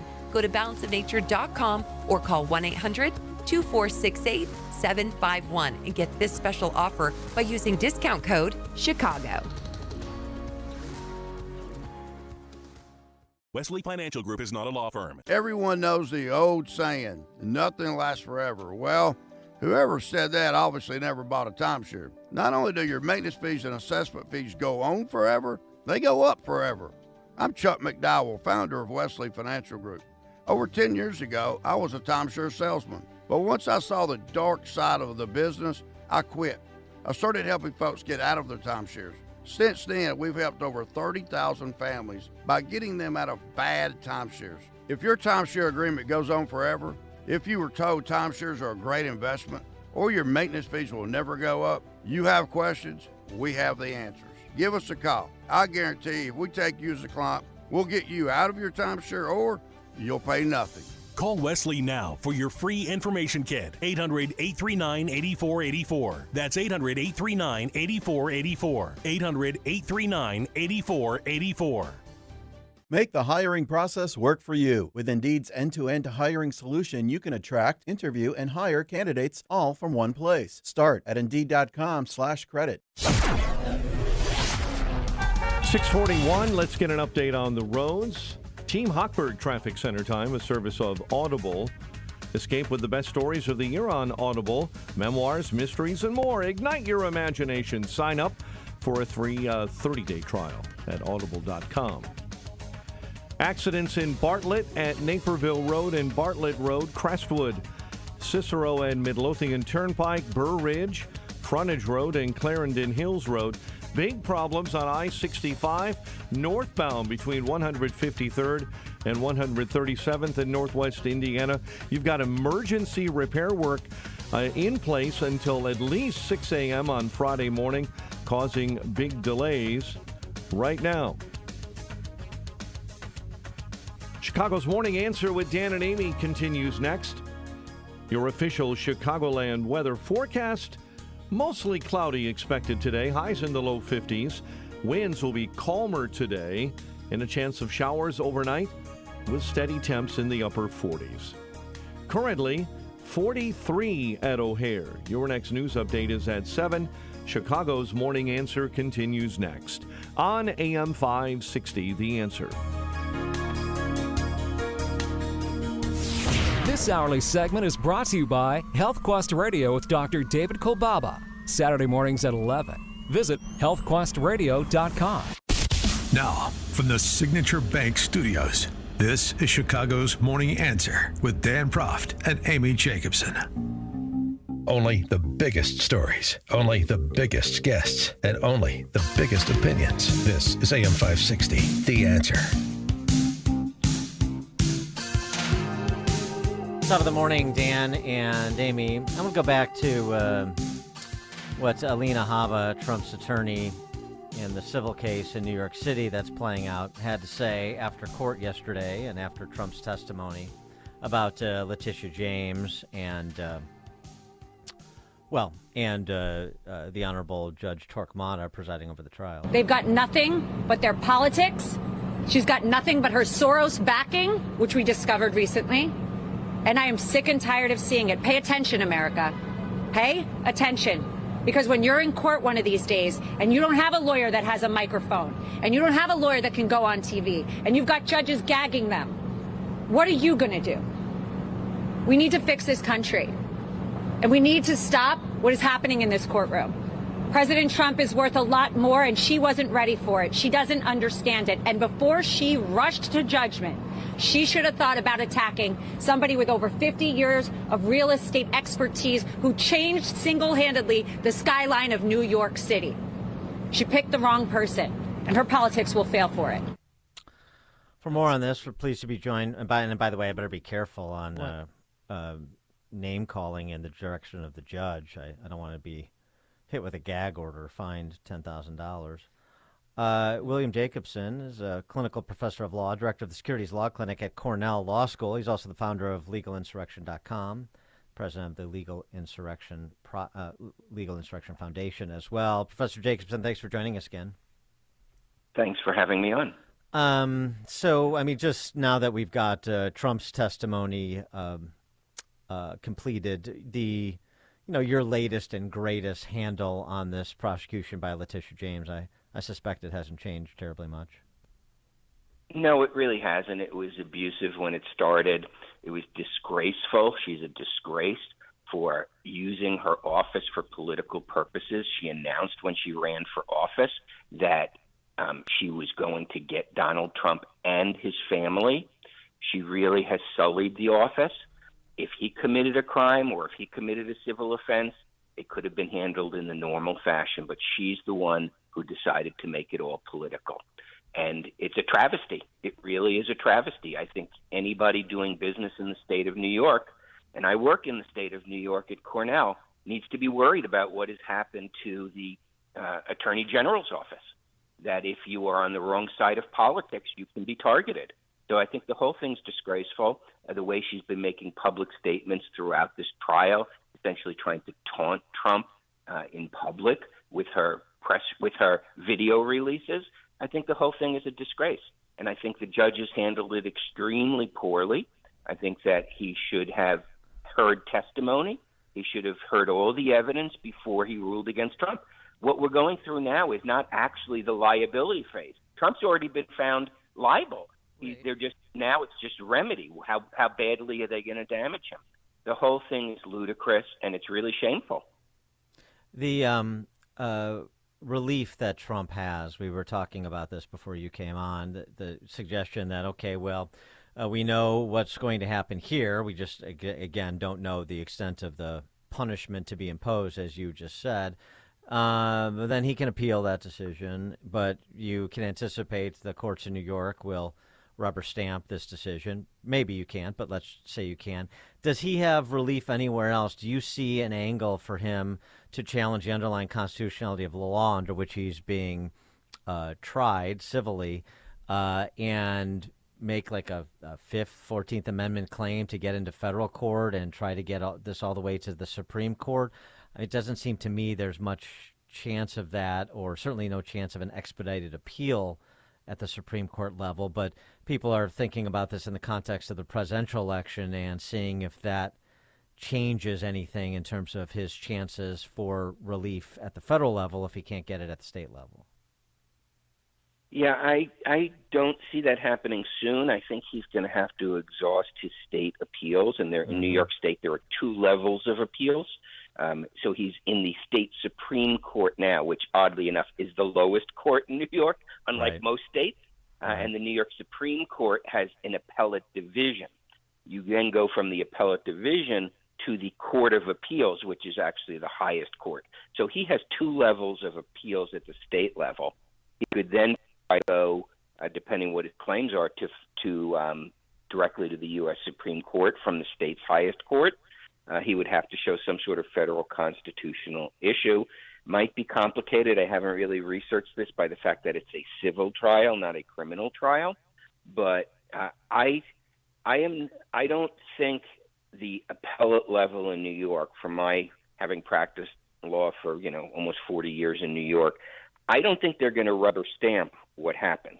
Okay. I think they will take a serious look. I'm not saying Trump's going to win on appeal, but I'm just saying that I don't think people should assume that the appeals courts in New York will, through political motivation, rubber stamp whatever the trial court does. The appeals courts in New York are not like Letitia James, okay? And so I think he'll get a legitimate appeal. Whether he's successful, I don't know. But, they are, unlike the trial courts where people are elected, judges are elected in New York. And so there's a lot of political influence there. The appeals courts are not. And, I think that, remember, it was the appeals courts in New York that threw out or upheld the throwing out of the Democrat gerrymandered maps for elections. So, you would say, oh, well, it's, a Democratic state. They'll just rubber stamp what the Democrats want. And they didn't. Okay. And so I think he'll get a legitimate appeal in New York State. Okay. What about we've visited this topic before, but now that there's action at the state level, let's visit it again. The 14th Amendment Section 3 cases that have been filed in Michigan, Minnesota, and Colorado seeking to bar Trump from the ballot. The prospect of those cases being successful at the state level, and how, if they were, how quickly the Supreme Court might take up that issue.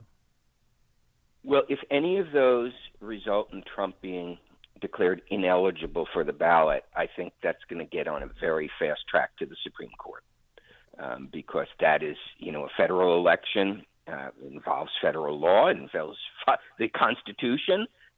So I think that if that happens, and I'm not convinced it will, I think it's going to be on a fast track for the Supreme Court. Of course, they've got to decide that issue. And your view on the underlying issue, the idea that the language in Section 3 of the 14th Amendment would be applicable in the case based on the moving party's characterization of January 6th, particularly given the original intent of that provision in the 14th Amendment to deal with those that were fought for the Confederacy, and, like, for example, the Vice President of the Confederacy wanted to reassume his congressional seat. What do you think about the actual standing of the argument that's being made by those individuals in those states?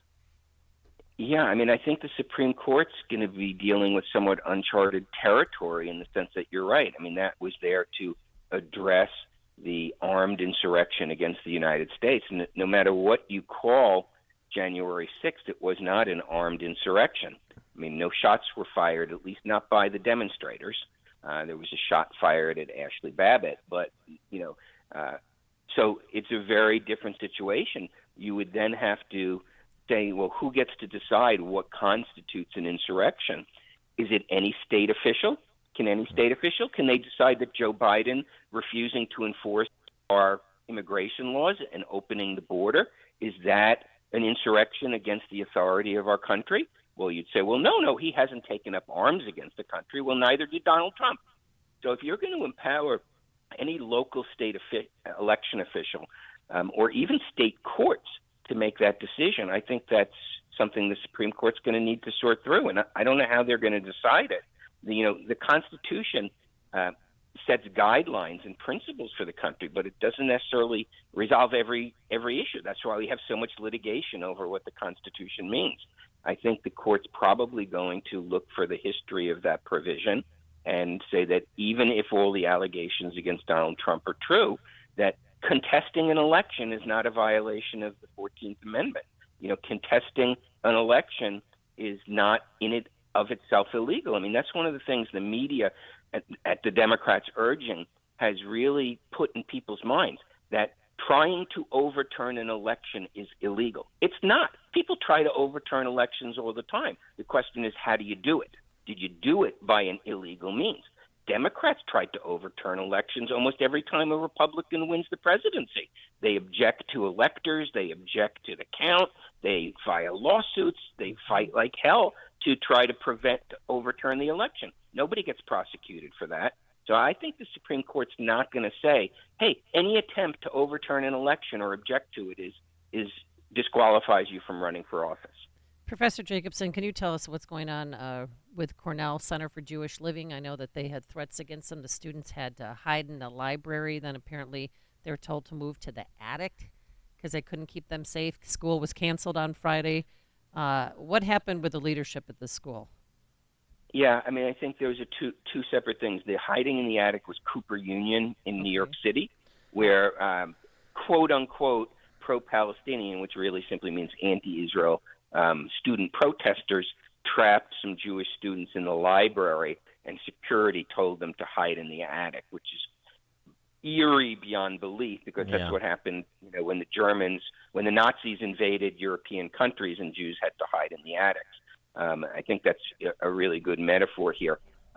Cornell was a little different. Cornell, there were threats posted on a chat board by someone who claimed to be part of Hamas, or at least used that as a signature, about he's going to go around slitting throats, raping the Jewish women on campus, basically doing all the stuff Hamas did in southern Israel when they invaded on October 7.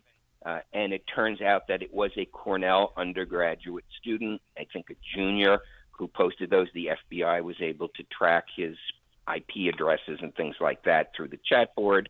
And so that's Cornell. But Cornell has been raked by a lot of controversy, to put it mildly, because immediately after October 7th, after Hamas butchered, tortured, mutilated, and raped over 1,000 people in southern Israel, student groups protested in support of Hamas.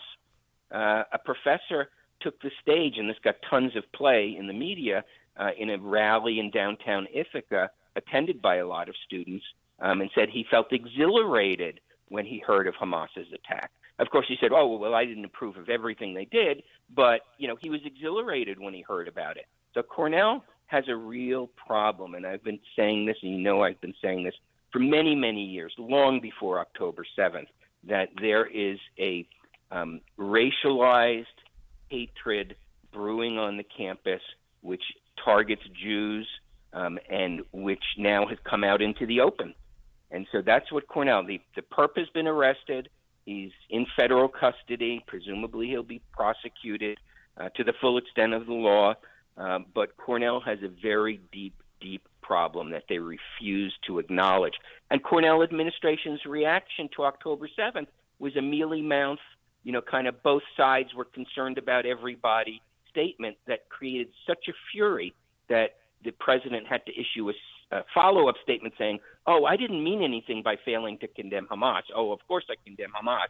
And the administration, rather than addressing the underlying problem, which is the racialization of the campus with Jews left on the sideline under their DEI programs, is doubling down on DEI. They said, oh, well, we will, in response to this mass massacre of Jews, this mass anti-Semitism, this criminal threats on campus against Jews, guess what we're going to do? We're going to beef up our DEI resources on anti-Semitism and Islamophobia. That's how they reacted. And what do you think happens with Russell Rickford, Mr. Exhilarated by Hamas's attack? I know he's on leave from Cornell. Is he going to be back, do you think? I think he will be. I don't think the administration's going to fire him. I think they'll probably give him another leave in the spring and hope by this time next year everybody's forgotten about it. Professor William Jacobson, clinical professor of law, director of the Securities Law Clinic at Cornell Law, founder of LegalInsurrection.com, president of the Legal Insurrection Foundation, as well as the Equal Protection Project. And for more on Professor Jacobson, you can look at my Counterculture podcast interview of the professor recently. We cover a lot of topics, so check that out, Counterculture podcast. Professor Jacobson, thanks so much for joining us as always. Appreciate it. Great, thanks. Thank you. And he joined us on our turnkey.pro answer line. It's what Chicago is talking about. It's Chicago's Morning Answer with Dan and Amy on AM 560. The Answer. You're smart, you're busy, and don't have time to waste on the mainstream media cycle. Salem News Channel breaks that cycle. Topics that matter from hosts worth watching. Dinesh D'Souza, Andrew Wilkow, Brandon Tatum, and more. Open debate and free speech you won't find anywhere else. Salem News Channel. Not like the other guys. Watch anytime on any screen. Free 24/7. Find everything you need to know at snc.tv. That's snc.tv. AM 560. The Answer.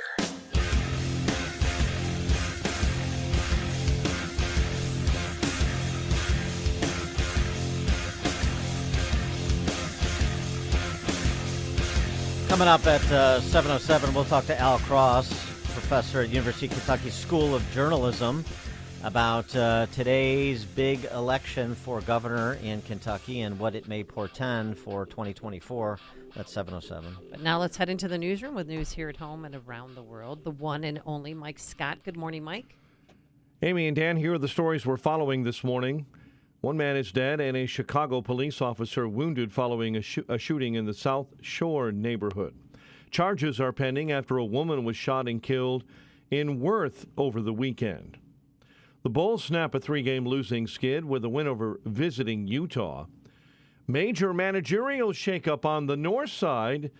Cubs fire David Ross on Monday and hire former longtime Milwaukee Brewers skipper Craig Counsell. WIND Chicago News Time is 7 o'clock. Israel has been waging war for a month now.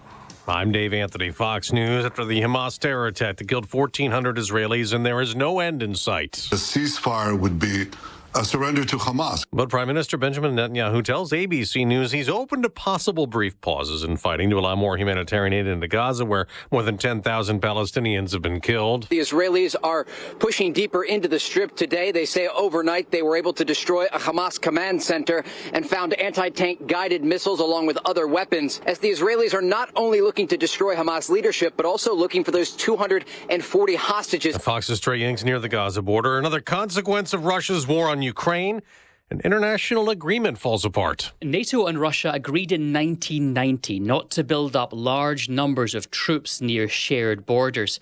The decision by NATO to suspend the Treaty of Conventional Armed Forces in Europe came just hours after Russia pulled out of the deal. Fox's Jonathan Savage. It's election day. And in Virginia, Democrats hope voters block Republican Governor Glenn Youngkin's plans. Fox's Alexandria Hoffs in Loudoun County. The governor is not on the ballot, but his agenda is, and if both chambers are taken today by the GOP, that will push forth the priorities that the governor has really been looking to do. That includes parental choice in schools, bolstering public safety, and implementing a 15-week abortion limit with exceptions. Now, abortion's also on the ballot in Ohio. Voters there will decide if abortion rights should be written into the state constitution. Ivanka Trump is next on the witness stand. Tomorrow at the Trump Organization's civil trial in New York, the former president testified yesterday combatively for hours, sparring with the judge who's already ruled the company committed fraud. After his testimony, the former president denied that, calling the case unfair and political. Inflation and all of the other problems that this country has, I think it's a disgrace. America's listening to Fox News.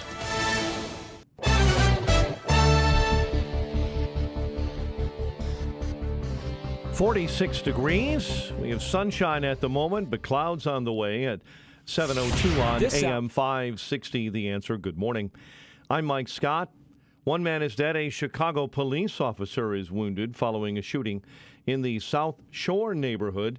CPD Superintendent Larry Snelling says officers were attempting to conduct a stop yesterday in the 7300 block of South Dante, but the offender fled. The officers pursued very briefly, at which time our officers were fired upon. They returned fire. One of our officers was struck in the arm.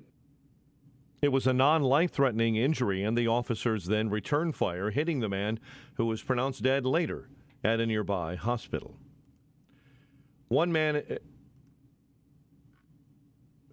2 men are charged pending after a woman was shot and killed at an ATM in Worth over the weekend. Johnny Klein was found shot to death Saturday in the 6800 block of West 111th.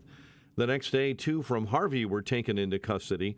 Police believe the pair are linked to several armed robberies in Chicagoland and Northwest Indiana. A burglary investigation is underway after a car crashes into the Apple store in downtown Naperville. Police say a sedan stolen from Lyle crashed into the store. 3 suspects entered, took an undisclosed amount of electronic devices. There is no one in custody. The father of the suspected Highland Park shooting suspect is pleading guilty to reckless conduct charges. Robert Cremo Jr. was ordered to serve 60 days in jail after entering the guilty plea yesterday. Cremo Jr. was accused of helping his son get a FOID card. Robert Cremo III faces numerous charges, accusing him in the deaths of 7 and wounding dozens more at a Highland Park parade on July 4 last year. Bulls over Utah 130 to 113 last night. Managerial shakeup on the north side. Cubs fire David Ross and hire former Milwaukee Brewers skipper Craig Counsell at $8 million a year. College hoops Fighting Illini start the regular basketball season with a rout of Eastern Illinois and the Northwestern Wildcats. Yesterday were winners over Binghamton. The news service of In Grace with Jim Scudder Jr., now heard on Sunday morning at 6:30 on AM 560. The Answer. A check of traffic and weather on the way next on AM 560. This radio station is always on, but sometimes you need more content that you can take with you anywhere. That's why we invented the Salem Podcast Network.com. You'll find all the great hosts on this radio station, plus a few more, like Charlie Kirk, Dinesh D'Souza, Trish Regan, Jenna Ellis, and Dennis and Julie. There's literally no end to what we can teach you. It's like radio on demand, and just like radio, it's always on. Go find out what you're missing. Download the app, SalemPodcastNetwork.com. The Daily Herald 2022 Best of the Fox winner for Best Financial Planner is Total Clarity Wealth Management. The 2022 Reader's Choice Award winner for Best Wealth Management Firm and Best Financial Planner is Total Clarity Wealth Management. Are you ready for a change? Choose Total Clarity Wealth Management. With a professional team of financial advisors and CPAs, they can show you the way to financial readiness and keep you on track. Their philosophy is built on solid relationships and trust, with access to expertise in tax planning strategies, 401k rollover services, estate planning, and more. They can help you be ready for anything. Hi, this is Terry Murphy. The cornerstone of our practice has been to help clients stay focused on their goals throughout life's changes. Get in touch with them at TotalClarityWealth.com. That's TotalClarityWealth.com. Securities offered through LPL Financial Member FINRA SIPC. Investment advice offered through Total Clarity Wealth Management Inc., a registered investment advisor and separate entity from LPL Financial. Awards are based on number of reader votes. This award is not representative of the views of clients and is not indicative of future performance or services. Pure Talk, America's wireless company, is on a mission to alleviate $10 million in military debt by Veterans Day, but they're going to need your help. Now, Pure Talk will donate a percentage of every new order to this great cause. When you make the switch, they make it simple, fast, and easy to their super fast 5G network. Talk, text, plenty of data now, only at $20 a month. Do it right now. Dial pound 250. Say the keyword SAVE NOW. Make the switch to Pure Talk, and you can help a military member in need.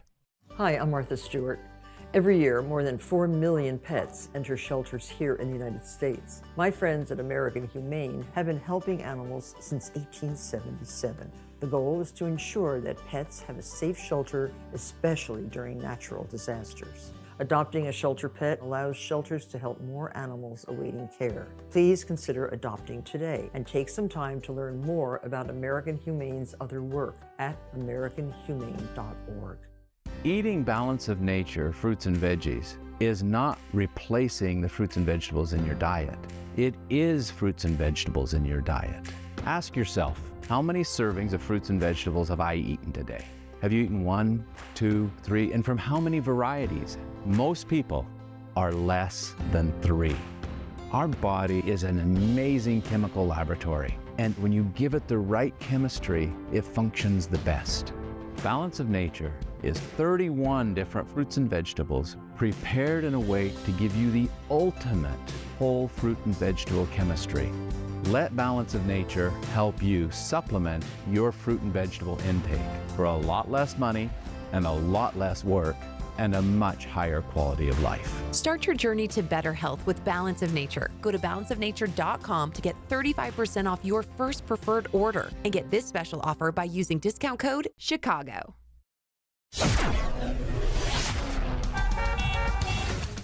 7:08, let's get an update on the roads. Team Hochberg Traffic Center time. Eden's 43, Lake Cook Road into the junction. The Kennedy right now is at 95 minutes already. O'Hare into the Burns Circle interchange.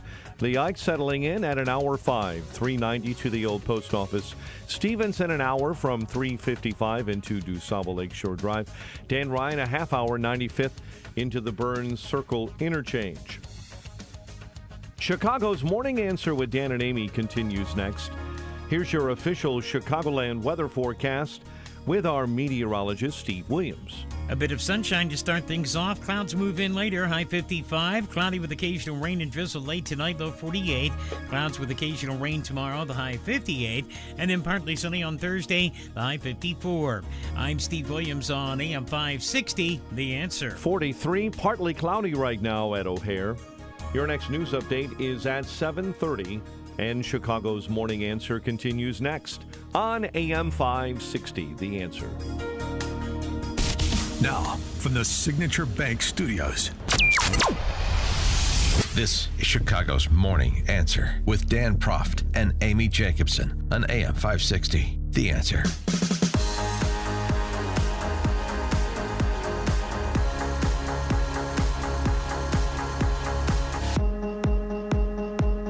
Top of the morning, Dan and Amy. So it's election day today in, Ohio on that abortion ballot initiative. State and legislative offices in Virginia. Yep. You've got Pennsylvania, a key state Supreme Court race there. And, of course, the governor's race in Kentucky. Oh, also New Jersey. New Jersey and Virginia always featured in these off-presidential year state elections. And this was really a moment in New Jersey. I just have to play this for you. There's nothing particularly compelling going on in New Jersey for our larger interests or with an eye towards 2024. But this rally of Democrats that was presided over by Senator Cory Booker, there was really a moment. So Cory Booker is given the usual rah-rah, column A, which is the column for Democrat candidates in New Jersey. Vote column A, rap, blah, blah, blah. And then the protesters came. And then listen to the song that plays over the protesters and the wonderful and unintentional irony. This is what makes America great. The power to protest. The power to have free speech. The power of America.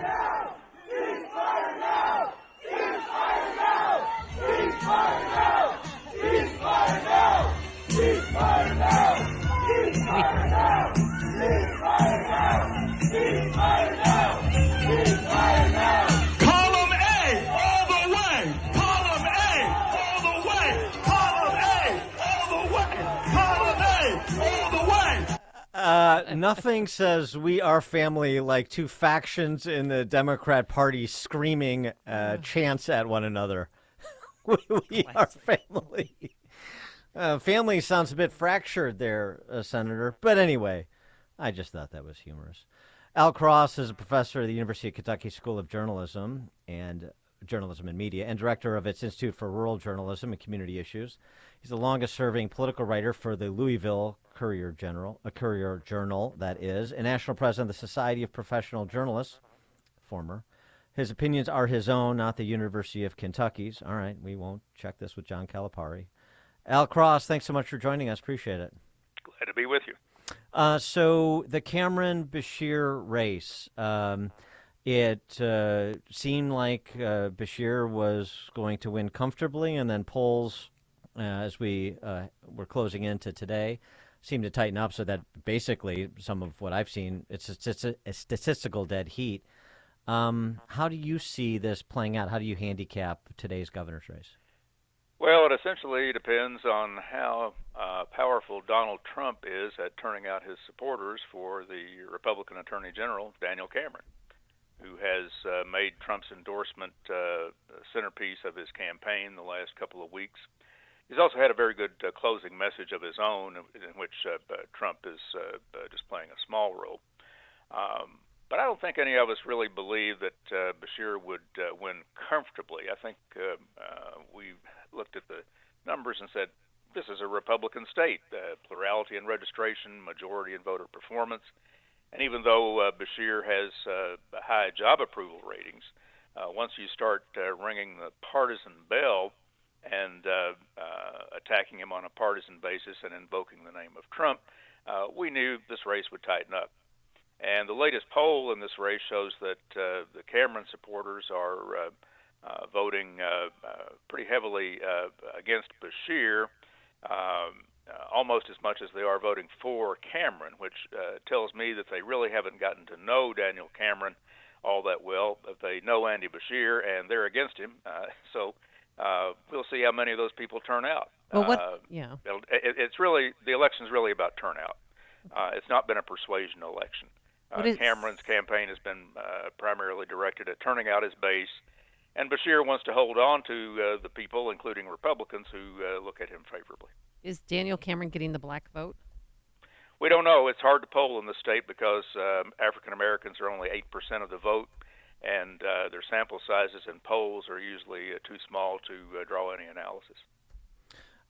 So Beshear, comes from has political lineage in the state. His father was governor, and of course, despite the fact that it's a red state for presidential politics, he was able to win 4 years ago.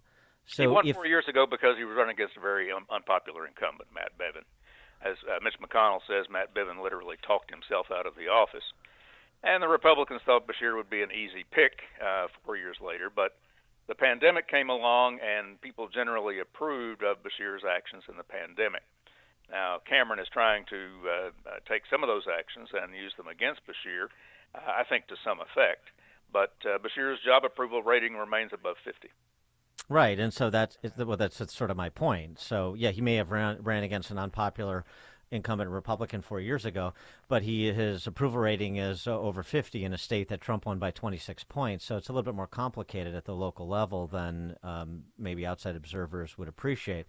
And so how has he maintained even being competitive in this race? I'm talking about Beshear with what I would describe, but I'm a conservative, as an attractive, talented candidate in Cameron. Well, Cameron is an attractive, talented candidate, but Kentucky voters, once they make up their minds about a governor or a candidate for governor, it's hard to change them. And I think Beshear has proven very resilient during his term. He had a couple of natural disasters that sort of reinforced the public approval that he gained during the pandemic.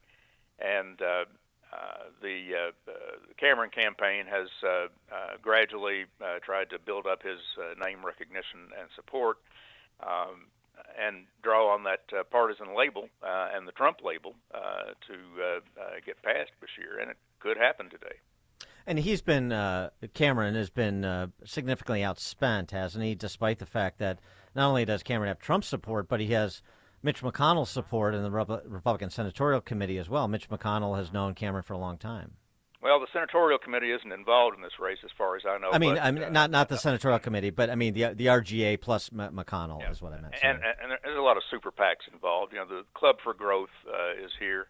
And most of the spending for Cameron has not come from his own campaign, but from those super PACs. Beshear has enjoyed the advantage of incumbency.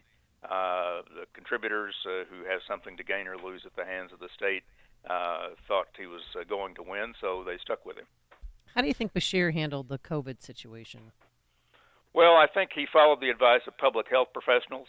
I think if he had it to do over again, he would not send state troopers to take license plate numbers at churches and put notices on the windshield. Now, this only happened to like 7 churches, but it was enough to make an issue of it. And it resonates with people. I think most of the public believes that Beshear did the right thing, and that shows in his job approval ratings. But people don't like the fact that businesses were shut down, that schools were shut down so long, and we've had a clear learning loss among students on the achievement test as a result of the shutdowns. Not like Kentucky's the only state where that happened, but it gives Cameron some good talking points. How significant an issue has abortion been? We certainly see it in places like Virginia and obviously Ohio because they have a ballot issue. But there's been, when it comes to trying to pick up seats in other states, there's been a lot of emphasis by Democrats on the Dobbs decision. What about Kentucky?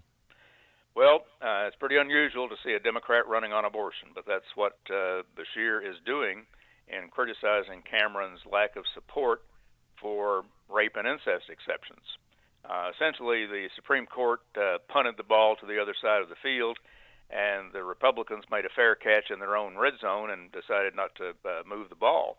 It looks to me like Governor Youngkin in Virginia has taken a more politically palatable position by coming out for a 15-week ban with exceptions. It's real easy to attack somebody for not favoring exceptions for rape and incest because those are broadly popular, even in a conservative state like this. And, so there's some sort of handicapping of this race that whoever wins is immediately going to be part of the conversation for 2028. Is that your view, too? Do you see this? Do you get the sense from both parties that they like their respective nominees here and they see them as national candidates at some point in the not-too-distant future, whoever wins?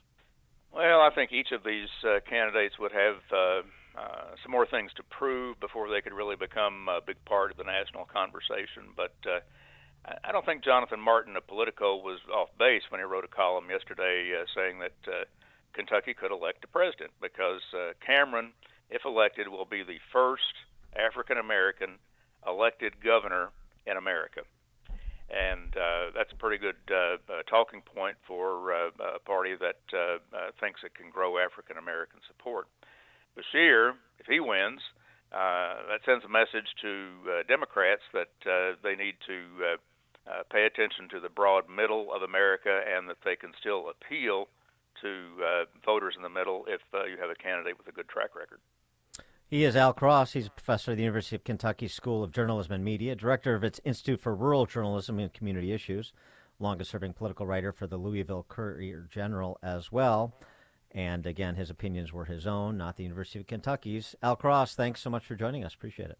You're welcome. Thank you. And he joined us on our turnkey.pro answer line. Connect with Dan and Amy using the AM 560 mobile app. Download it today at 560theanswer.com/mobile.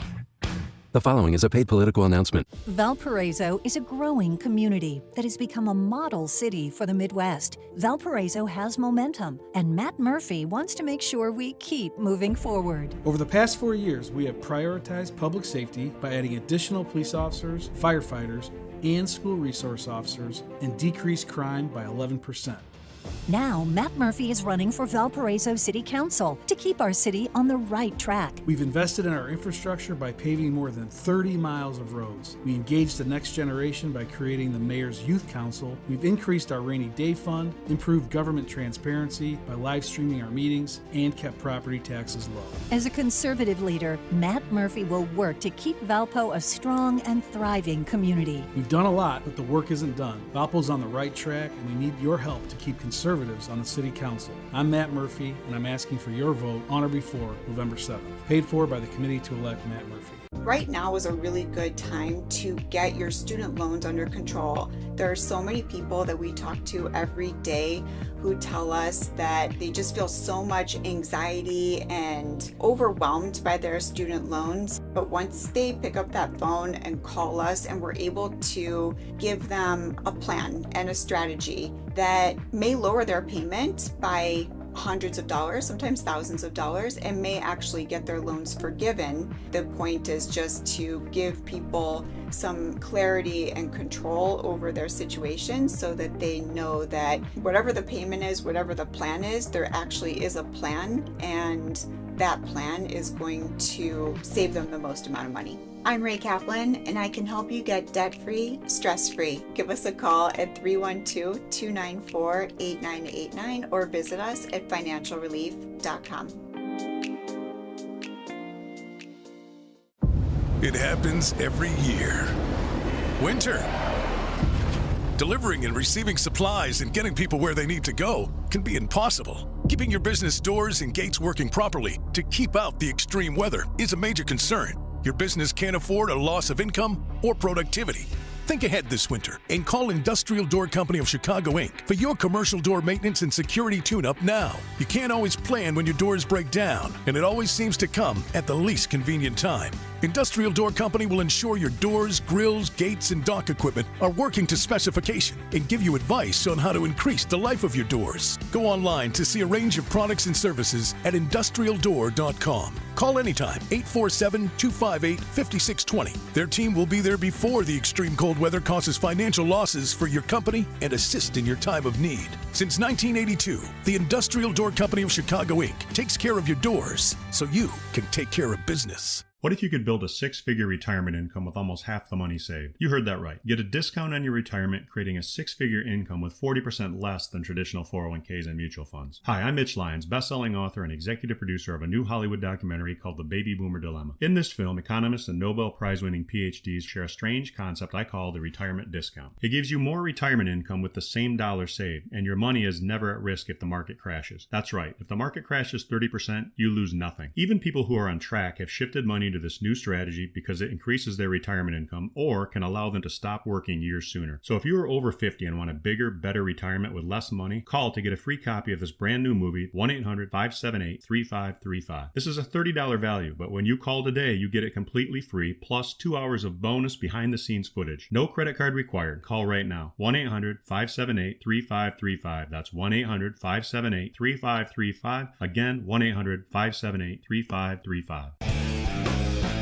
Well, they dropped it down the stairs and then they tumbled off their truck. But when it fell out in the street, I knew I was out of luck. I got the crash, bang, boom. Should have had it in the staircase blue. Yeah. If you don't want to lose it, put yours in the staircase too. Yes, Starcase has designed custom reusable shipping cases for everything from irreplaceable trophies to mission-critical scientific equipment. Cases that can take the crash, bang, boom waiting for it when it leaves your dock. Let us build you a case specially designed to protect your stuff. Go to starcase.com or call 800-822-STAR. That's 800-822-7827. AM 560, The Answer.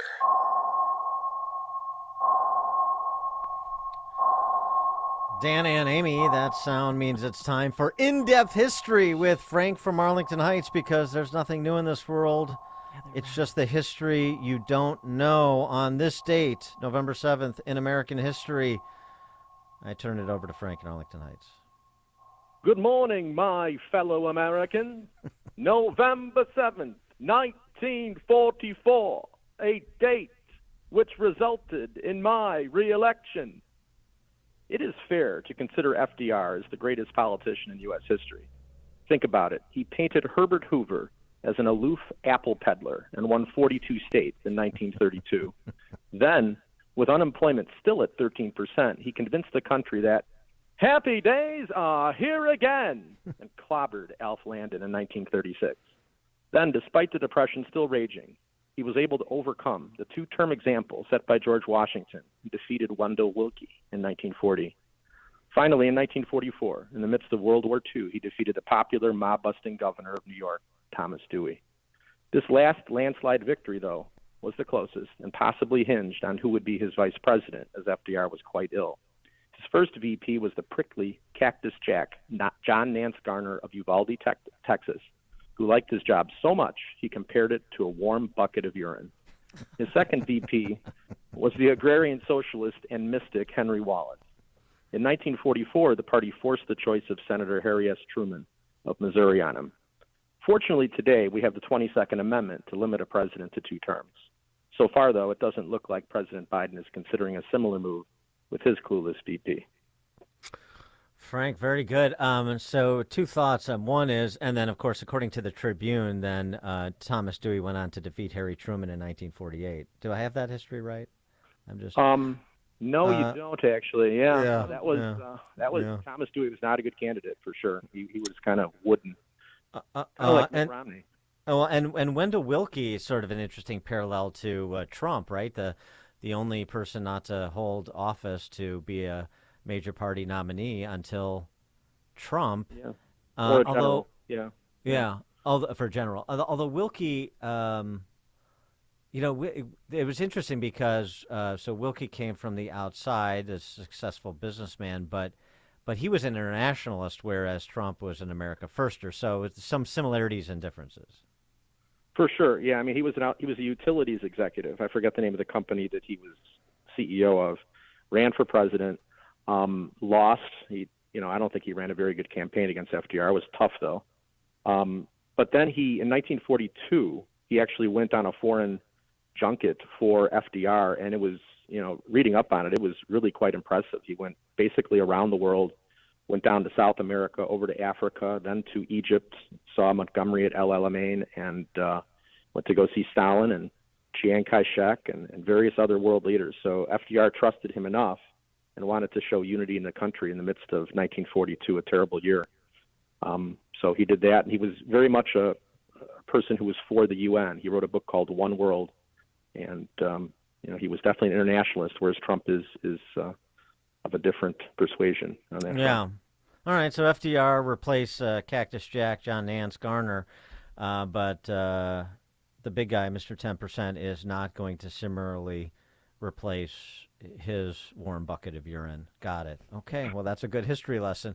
Frank from Arlington Heights, thanks as always. In-depth history with Frank from Arlington Heights. Coming up on Chicago's Morning Answer. At 7:37, we turn to all things Illinois policy related with Ted Dabrowski, president of wirepoints.org, 7:37. But now into the newsroom we go. Here is Mike Scott. 43 degrees. We have partly sunny skies this morning. At 7:30 on AM 560, The Answer. Voters in Virginia will decide whether to give the GOP full control of that state for the first time in more than a decade. Fox's Alexandria Hoff is in Washington, D.C. The governor is not on the ballot, but his agenda is, and if both chambers are taken today by the GOP, that will push forth the priorities that the governor has really been looking to do. That includes parental choice in schools, bolstering public safety, and implementing a 15-week abortion limit with exceptions. So today, all 140 seats in Virginia's General Assembly are up for the taking. Republicans control the House of Delegates, and Democrats control the state Senate. Governor Youngkin has been heavy on the campaign trail. Virginia's off-year election could serve as a 2024 bellwether. A 69-year-old Jewish man is dead after an altercation with pro-Palestinian demonstrators during dueling protests in California. Rabbi Moshe Brisky says the man was trying not to hurt anyone. He just heard that there was demonstrations taking place. He loves Israel. He's proud of being a Jew, and he went just to wave his flag. The Ventura County Sheriff's Office says the man was the victim of a battery Sunday afternoon. He died in a hospital Monday of a severe head injury. This morning, the Chicago City Council will meet in a special session to consider a censure of Mayor Brandon Johnson's former floor leader and zoning chairman. Alderman Carlos Ramirez Rosa stepped down from those posts yesterday after the progressive leader reportedly bullied 37th Ward Alderwoman Emma Mitz and prevented her from entering the chamber to vote last week on a proposal to end Chicago's status as a sanctuary city. Ramirez Rosa says he's reached out and tried to make amends and learn valuable lessons, but fellow aldermen and women say his lies about the altercation may result in further punishment. Mitz is expected to comment today. The father of the suspected Highland Park shooting suspect is pleading guilty to reckless conduct charges.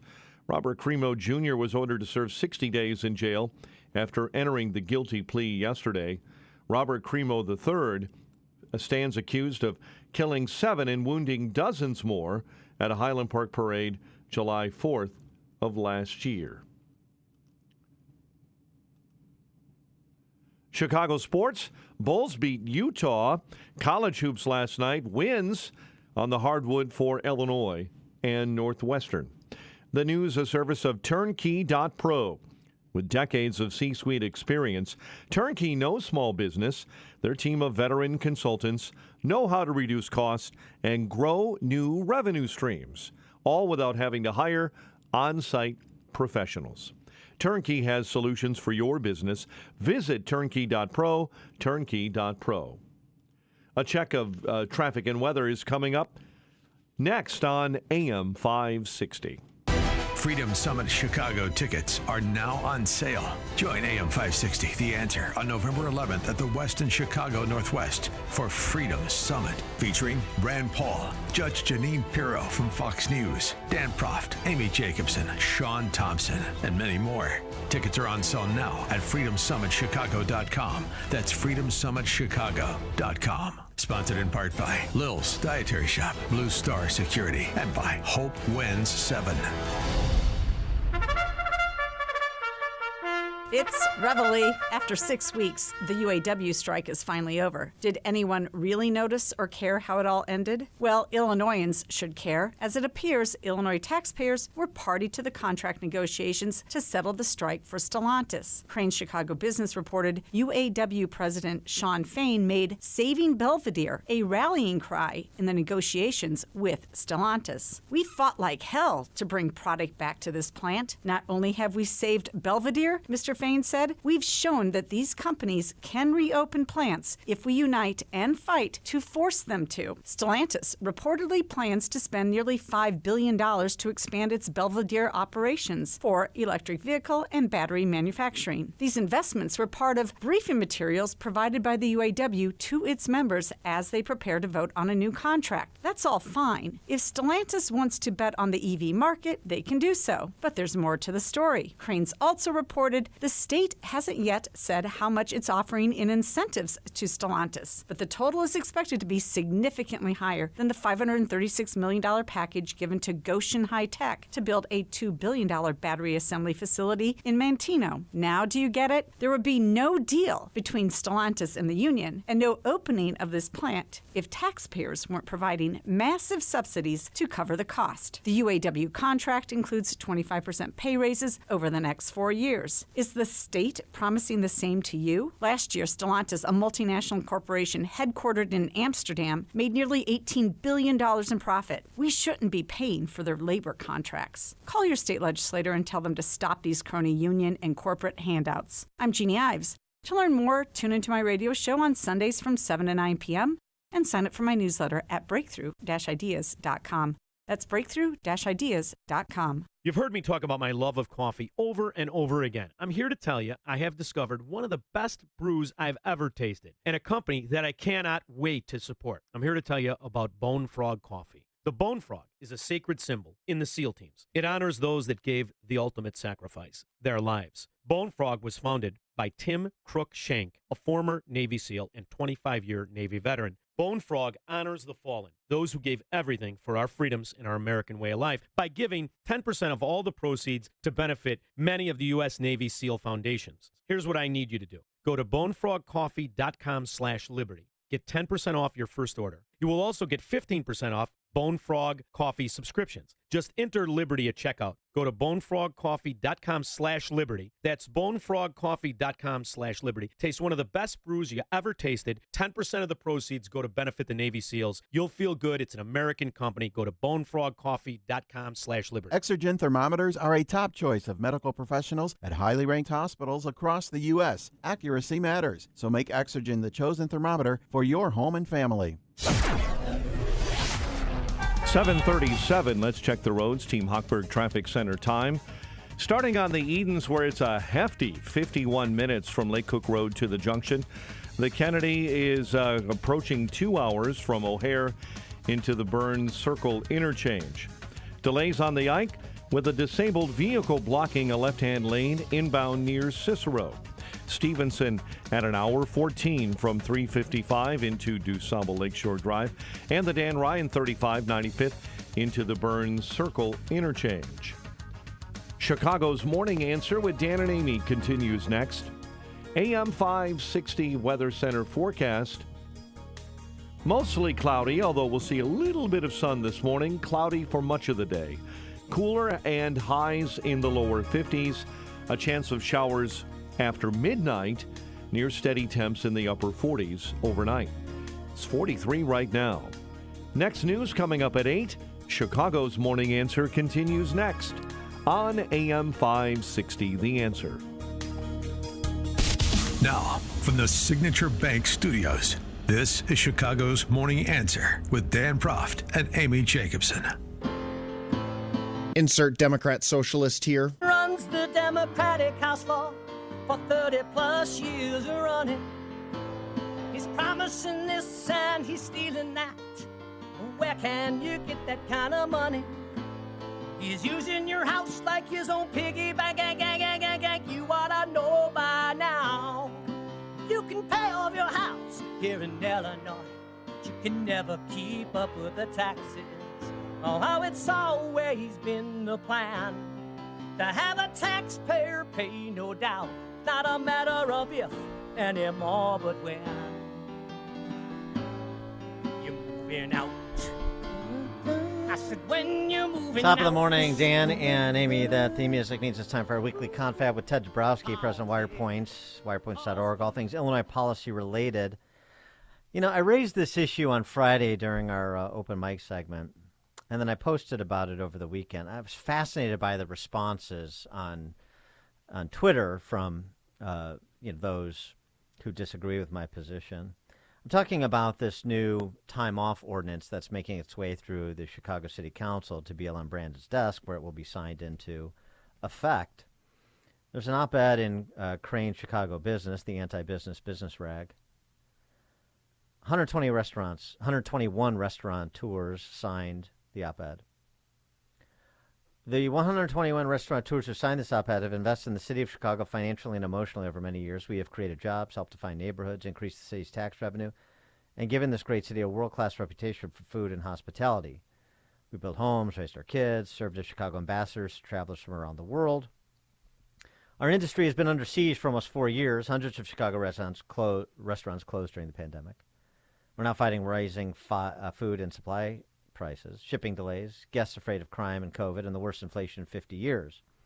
With a total disregard for these struggles, in just the last 4-week period alone, the city of Chicago has issued us a double whammy with the elimination of the tip credit and the highest PTO, pay time off standards, and employer obligations of any big city in America. Arguments often cited other cities such as San Francisco as a beacon of why these policies work. By most estimations, these cities are recognized to be among the worst places in America in which to open a restaurant. Restaurants make 4% profit on average. 42 cents of every dollar goes to labor. 27 cents of every dollar goes to the cost of goods sold. 7 cents goes to rent. 20 cents goes to everything else. Without major changes, including price hikes and worker layoffs, the Chicago restaurant skyline will lose its identity as the best food city in America. And by the way, that doesn't even contemplate the fact that so many of these restaurants are still keeping the COVID surcharge on your tabs, if you haven't noticed. This is so interesting because the reaction I got was 40 hours, 5 days of pay time off, 5 days of sick leave. All the reaction was, you don't care about workers. These small business owners, the independent ones that can't shoulder these burdens very easily, they don't care about your employees. Only the politicians care about somebody else's employees. Only the politicians know how to run somebody else's business. It's fascinating. And as I tried to explain on Friday, the political ruling class hates the small independent operator. You're a nuisance. You go away, good. Hopefully a bigger restaurant group will scoop up your location and do something with it because they can more easily absorb these costs. And it's just less mouths to feed and less people to deal with. And frankly, they engage in a lot of rent-seeking behavior as well, as you saw during COVID, where some of the big players were very quiet about the shutdowns while the small guys were getting crushed and put out of business, as per this op-ed in Cranes. But this is the minimum, and otherwise it's inhumane. And, oh my gosh, you're worried about an extra 5 to 10 days off for me. You don't. There's just no consideration. Everybody knows better except the operator. Everybody cares more except the operator, who is completely interested in having and keeping good employees and keeping them happy, which is the way that you keep them, because of how competitive it is, how tight the margins are in restaurants, as described herein. And, they want to be a going concern. That's why they got into business. I just, the dismissive attitude. And by the way, I'm not lauding the Illinois Restaurant Association in any way, shape, or form. Their protestations are performative. They're not really going to impose any cost, and the politicians know that, so they can weather it. While they get criticism from, gentle criticism, and then they get to position themselves as, look, we're the defenders of the employees against those fat cats making all the money in the restaurant business who won't even provide 40 hours of PTO, 40 additional hours of PTO and sick leave, sick days, as required by law. Everybody knows better and everybody cares more. And nobody can start from the premises. They just look at it and say, yeah, you should do that for them. Oh, okay. I'll tell you what, as I said to one dope in this confederacy of dunces I was talking to on Twitter, I'll tell you what, you run my friend's restaurant. You can be the shot caller for my friend's restaurant. If I get to be the shot caller for your business, I'm going to tell you how much you can make and all of the other restrictions on how you go about your daily business. How about that? That sounds reasonable. You up for that? No, of course nobody's up for that. No. It's just what's reasonable, and there are all these other regulations. Right, exactly. There are all these other regulations. That's the point. This isn't about looking at this singularly. It's about using this PTO, this time off ordinance that's coming up the river, to say the larger point, which is what the one I just made. From every direction, somebody's in your pocket or telling you how to run your business. And this is just the latest example. It's not the only one. So you want to switch out this ordinance for relief on another mandate or tax? No, of course not. And if you oppose it, then you don't care about your employees, says the outside world, who mostly, particularly the politicians, never have to live in a bottom line reality. It's so infuriating. And the moralizing is the worst part about it. Moralizing from a place of ignorance. Is there any more lethal combination? For more on this, Ted, thanks for joining us. Appreciate it. Hey, good morning, Dan. Good morning, Amy. I think what most people don't understand is that the bureaucrats that set all these rules, these are not, I hate to say it, many of them are not smart in the sense that they've never run a business. They're not from the private sector. In any sense. They're not smart in any sense. Yeah, but go ahead. Yeah, there might be a few. That's why I don't want to be too, but I'm sure there's a few good ones out there. But many of them are now socialists, so they don't even care about profits. But most have no clue, and so this is really easy to appeal to the public by saying they're going to do some public virtue of we're going to do this pay time off, but they have no idea what it means to run a business, how to make profits. And it's restaurant business is really, really tough. I mean, you know that by seeing how long. Some of my favorite restaurants are all gone. They couldn't survive. Yeah, most restaurants most restaurants don't last as long as the average NFL player. I mean, that's the reality. Yeah, and so this is a big deal about how a lot of this is being taken from the public sector. Here's what probably a lot of people don't understand is that teachers in the public sector schools, they get up to 15 days a year of sick leave. And here's the thing: if they don't use it, they get to bank it and accumulate it for their entire career. So this is just if you see how expensive schools are, well, this is what you're going to do to the businesses. It's going to make it hard for many to stay profitable. And people forget too, because of the state of emergency we were under for COVID for what? How many months was that? How many years? If they got sick with COVID and they didn't have to prove it, they didn't even count as sick days. Yeah, it's we see this all the time. All these different rules coming from in the end it's a bunch of basic socialist type industrial planning type mentality that they know best. I do enjoy this story. Another story about Stacey Davis Gates. We had the story a few weeks ago about sending her kid to a private school, but it's okay for her because she's her. She's who she is, and other people are not her. So that's why it's okay.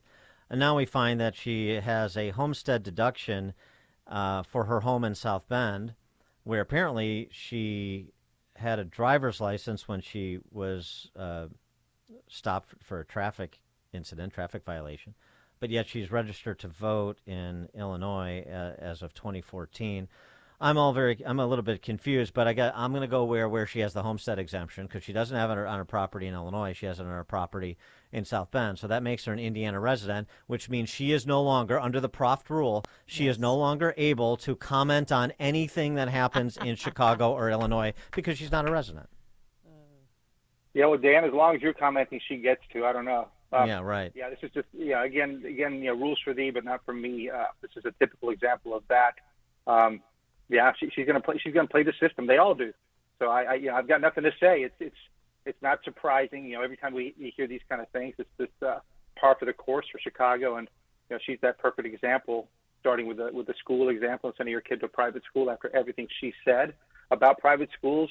And here you go. Now she's doing the same kind of thing on her tax breaks. All right. Speaking of the union, teachers unions they gave $1.5 million to lawmakers ahead of this Invest in Kids vote, which should take place this week, during the last week of the veto session. It's today, tomorrow, and Thursday are the last 3 days of what's called the veto session. Yeah. And the Invest in Kids Act. This is again the 9,700 scholarship program that either dies this week or they extend it in some way, in some form. It's likely to die, but it's unsurprising that a lot of lawmakers don't want to bring this thing up and it's unsurprising they want to let it die because they've received so much money from the unions over the years. The unions hate school choice, they hate private schools, and they'll do everything they can to crush the Invest in Kids Act this week. Yeah, no, I got the missive from Illinois Families for Public Schools. They're a good group. Legislators back in Springfield, 3 more days, which the General Assembly could take action to continue its Illinois voucher program.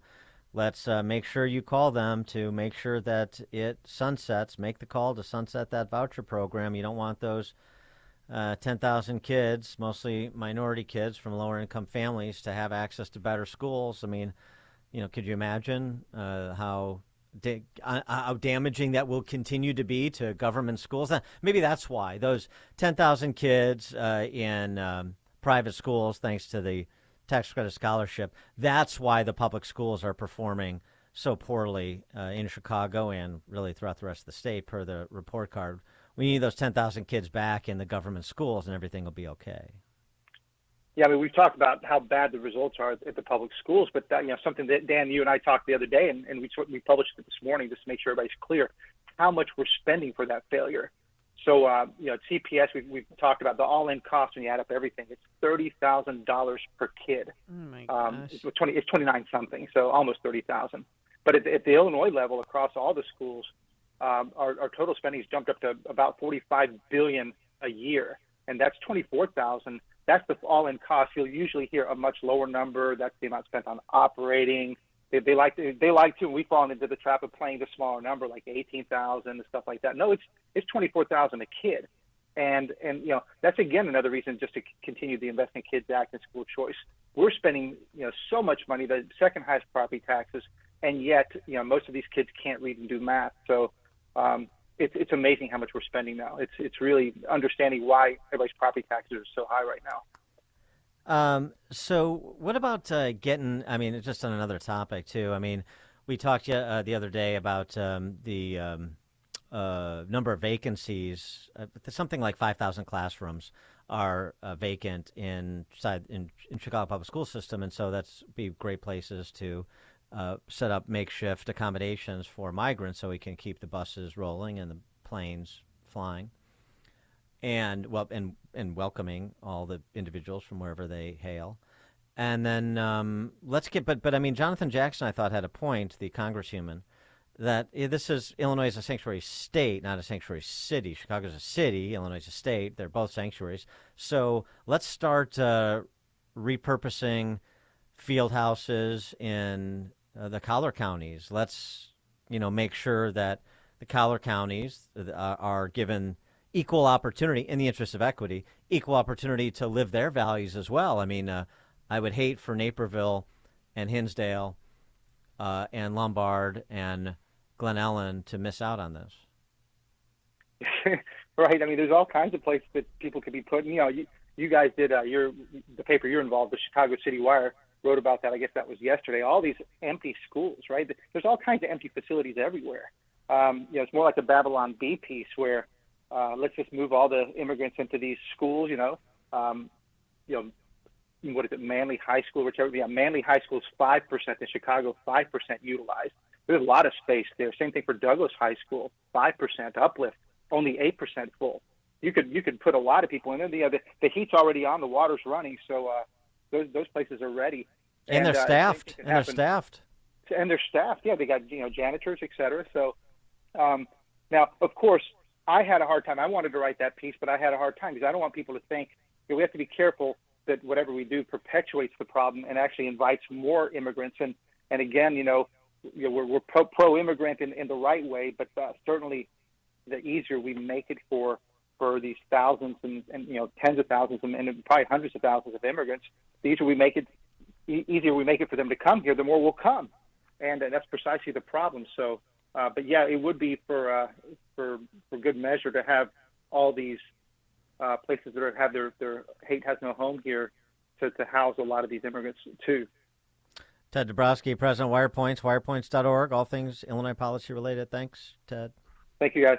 Thank you, and he joined us on our turnkey.pro answer line. The more you listen, the more you'll know. This is Chicago's Morning Answer. On AM 560, The Answer. Hey, business owners, are you wondering how to grow your business? Do you need cash flow and a ready source for financing? Well, Signature Bank can help. Hi, Mike Gallagher here to let you know that Signature Bank's loan decisions are made locally by a team who knows your name, cares about your business, and is invested in your success. When you need advice about your business or even have a question, Signature Bank is there to help. There are no handoffs or call centers. This is a team that wants to get to know you and your business. That's why Signature Bank in Chicago is my bank. That's right. I'm a customer. When I call, someone picks up the phone on the other end. And with Signature Bank, I can securely bank anywhere, anytime. Reach out to my friends at Signature Bank. Call 773-467-5630. That's 773-467-5630. Or visit them online at signaturebank.bank. Signaturebank.bank. Your business could be Signature Bank's next success story. Member FDIC, Equal Housing Lender. The best time to do it is in between storms. That's called Permaseal. Why? Well, do you have water in your basement or crawl space? You shouldn't have to live like that because eventually that smell will permeate its way up into your living spaces. So here's what you do. Call for a free inspection. You know the number, 1-800-421-SEAL, 1-800-421-7325, or go to permaseal.net. They'll come on over, and they will give you a free estimate on any work that needs to be done. Could be your foundation, too. If you have cold floors, they could help with their permafoam. And guess what?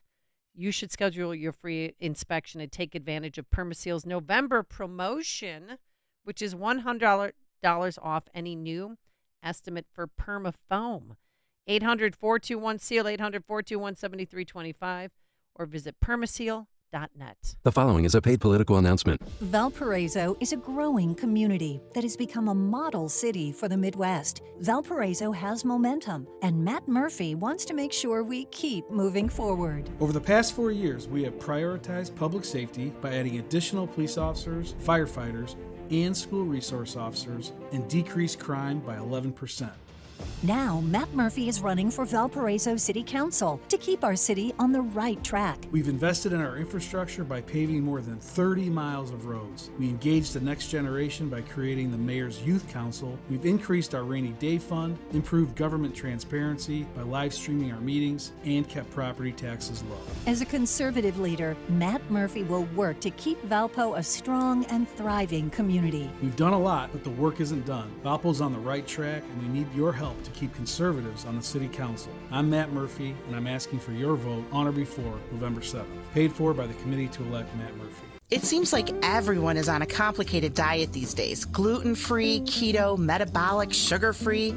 And with these diets comes special dietary protocol and food products. You can find plenty of advice on your social media sites, but you need expertise to purchase the right food items. A visit to Lil's Dietary Specialty Shop is necessary to shop the best food choices for a medical diet or health plan. Lil's Dietary Specialty Shop stocks all the hard-to-find foods you're looking for, like wheat and dairy alternatives, sugar-free baking mixes, healthy snacks, and more. There's no longer a reason to put off that diet you're supposed to be on when you have Lil's. The staff has personally researched and vetted each item in the store and has plenty of choices in stock. Lil's Dietary Specialty Shop on 111th Street in Mount Greenwood on the south side of Chicago. Stop in and shop in person or order online at lilsdietary.com and get your items shipped right to your home. lilsdietary.com. Shop, learn, and be healthy. In a world where financial landscapes can change rapidly, safeguarding your savings and retirement accounts is paramount. Direct Bullion USA is more than just the #1 rated gold bullion dealer in America. We're your trusted partner in navigating the uncertainties of hyperinflation and political upheaval around the world. Direct Bullion USA can provide you with the knowledge and resources to fortify your financial stability and protect what matters most. Call us now at 888-787-GOLD. Precious metals like gold and silver have been a safe haven investment for hundreds of years. Get started when you call Direct Bullion USA at 888-787-4653 and get your free gold investing starter kit today. All it takes is one call to 888-787-GOLD. Take control of your retirement and protect your future with Direct Bullion USA. Call 888-787-4653. That's 888-787-GOLD. AM 560, The Answer. All right, coming up on Chicago's Morning Answer. Former President Barack Obama says we're all complicit. We're all to blame with respect to Iran and the Palestinians. We'll discuss with Jed Babin, 808. But now it is 8 a.m. WIND Chicago. Abortion is on the ballot on Election Day. I'm Dave Anthony, Fox News. Directly in Ohio, where voters will today answer a question: if abortion rights should be written into the state constitution. The issue is on the ballot indirectly in Virginia, where control of the state legislature is at stake. Republican Governor Glenn Youngkin said this morning if the GOP takes the House and the Senate there, I will support one bill that will protect life at 15 weeks, a bill that will have exceptions for rape and incest and when the life of the mother is at risk. Now, governors in 2 states are up for re-election today. Democrat Andy Beshear being challenged in Kentucky by Republican Daniel Cameron. Mississippi voters will decide if Brandon Presley, a second cousin of Elvis, should unseat Republican Governor Tate Reeves. It's been 1 month since Hamas launched its terror attack, killing 1,400 Israelis and taking more than 240 hostages, starting a war still being raged. I just got off of a briefing with the Israeli military to get the latest information about what's taking place inside the Gaza Strip behind me.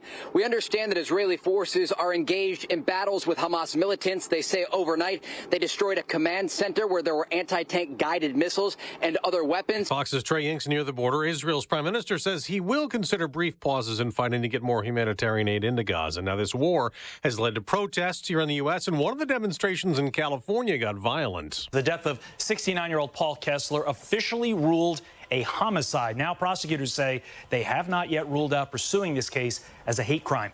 Kessler attended a rally just north of Los Angeles on Sunday. This rally was to honor victims murdered during the Hamas terror attack on Israel 1 month ago today. Witnesses say Kessler was hit in the head with a megaphone from a pro-Palestinian counter-protester. He then fell backward, hitting his head on the ground. Fox's Todd Pyro. The Supreme Court will hear a gun owner's rights case this morning, challenging a law that blocks someone under a domestic violence restraining order from having a smoking gun. America's listening to Fox News. 42 degrees at 8:02 on AM 560. The Answer. Good morning. I'm Mike Scott. It is Election Day in Indiana. Voters in Gary will select that struggling city's next mayor. Republicans are challenging for mayoral seats in strongholds of Democrats like Crown Point, East Chicago, and Hammond. There are also critical yes-no questions on school operating referendums on the ballot today. Chicago City Council will meet in special session today considering a censure of Mayor Brandon Johnson's former floor leader and zoning chairman. Alderman Carlos Ramirez Rosa stepped down from those posts yesterday after the progressive leader reportedly bullied 37th Ward Alderwoman Emma Mitz. Ramirez Rosa says he's reached out and tried to make amends and learned valuable lessons, but fellow aldermen and women say his lies about the altercation may result in further punishment. A burglary investigation is underway after a car crashes into an Apple store in Naperville. Police say the car was stolen out of Lyle and crashed into the store on purpose, where 3 suspects then entered the store and took an undisclosed amount of electronic devices. Chicago's temporary casino could remain open longer than expected. The site in the Medina Temple is on schedule to move to a permanent location within 3 years. But legislation advancing in Springfield could end up keeping Bally's in River North beyond 2026. Chicago sports. Bulls snap a 3-game losing skid with a 130-113 win over visiting Utah. Major managerial shakeup on the north side. David Ross fired by the Cubs. Craig Counsell hired by the Northsiders for a record-setting 5-year, $40 million contract, $8 million a year. The news service of the AM 560 store. Order T-shirts, hoodies, and more from your favorite AM 560 brands, including Proft University. It's 8:04, time for the AM 560 Business Beat, a service of Signature Bank. Visit signaturebank.bank for all your commercial banking needs. Now the latest from the Fox Business Network. I'm Elizabeth McDonald, and this is the Fox Business Report. WeWork, the office-based sublet company that was valued at $47 billion at its peak, has filed for Chapter 11 bankruptcy reorganization. The business signed hundreds of long-term leases, carved them up, and rented them for as little as a month at a time. Demand for its office space crumbled in the pandemic when employees switched to remote and hybrid work. The Wall Street Journal says WeWork had losses of around $16 billion in June. Intel is said to be the leading candidate to potentially receive billions of dollars in government business from the CHIPS Act. The Wall Street Journal says Intel would be involved in providing microchips for the U.S. military and intelligence applications to reduce the military's dependence on imported chips, particularly from Taiwan. That's your Fox Business Report. I'm Jenny Cosola, invested in you. 8:05, a check of traffic and weather on the way next on AM 560.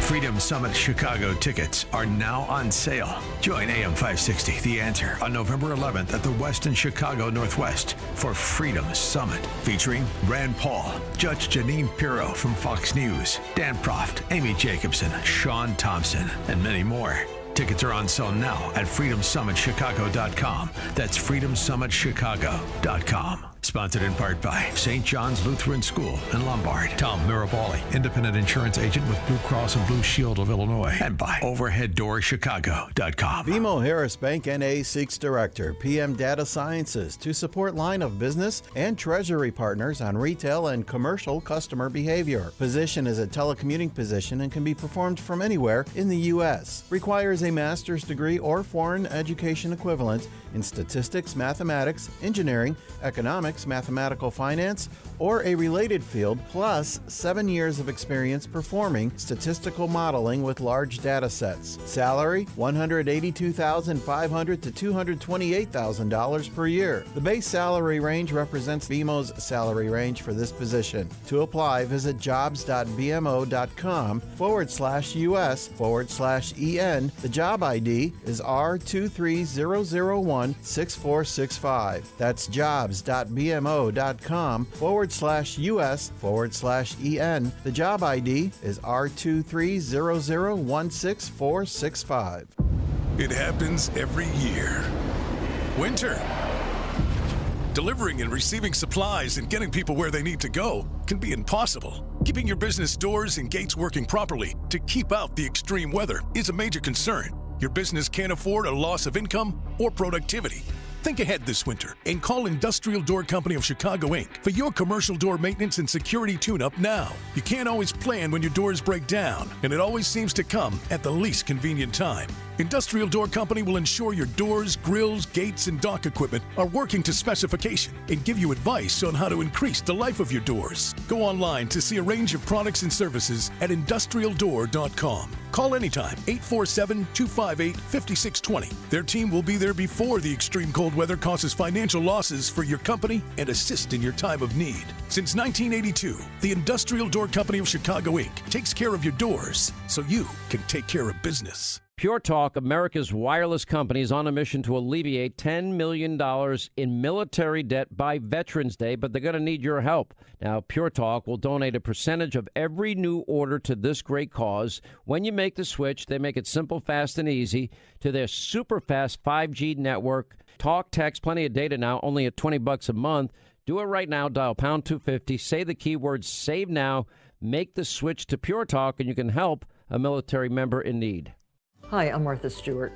Every year, more than 4 million pets enter shelters here in the United States. My friends at American Humane have been helping animals since 1877. The goal is to ensure that pets have a safe shelter, especially during natural disasters. Adopting a shelter pet allows shelters to help more animals awaiting care. Please consider adopting today and take some time to learn more about American Humane's other work at americanhumane.org. It's 8:09. Let's get an update on the roads from our Team Hochberg Traffic Center. We're seeing the Edens at 52 minutes, Lake Cook Road to the junction.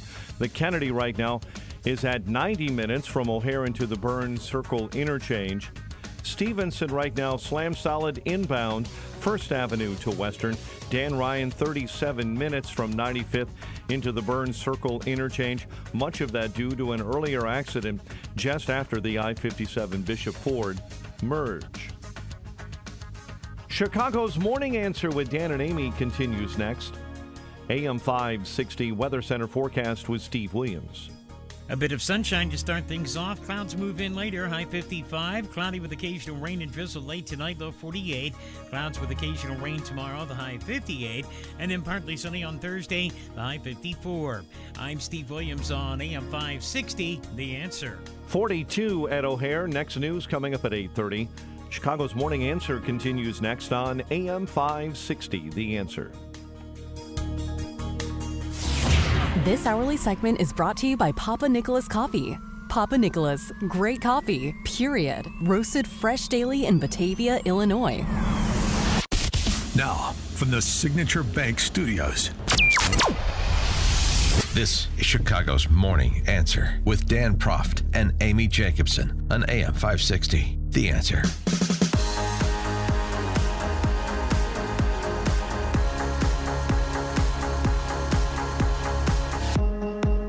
Top of the morning, Dan and Amy. Former President Barack Obama sitting down with his former staffers on this podcast that they have. But it's just unlistenable almost. But I suppose we must because people pay attention. Obama on the situation in the Middle East. Yeah, he had to get involved. He couldn't be like other presidents and not say something. He had to insert himself. Well, he's got deep thoughts on the topic. Oh, yes. And here are some of those deep thoughts. And so if you want to solve the problem, then you have to take in the whole truth.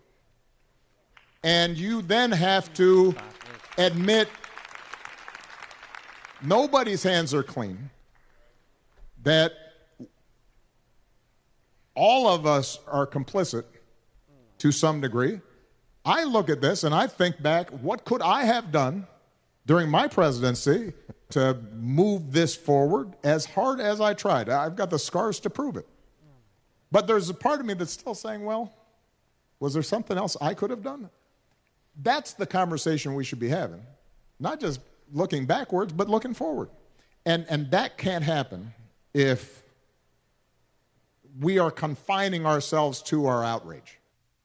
But confining ourselves to our outrage.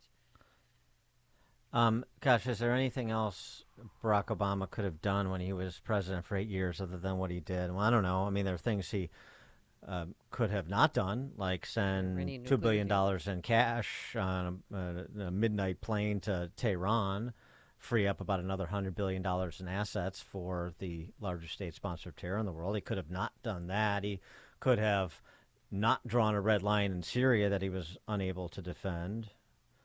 There's a lot of things he could have not done that he did in terms of destabilizing the region by butting up to Iran.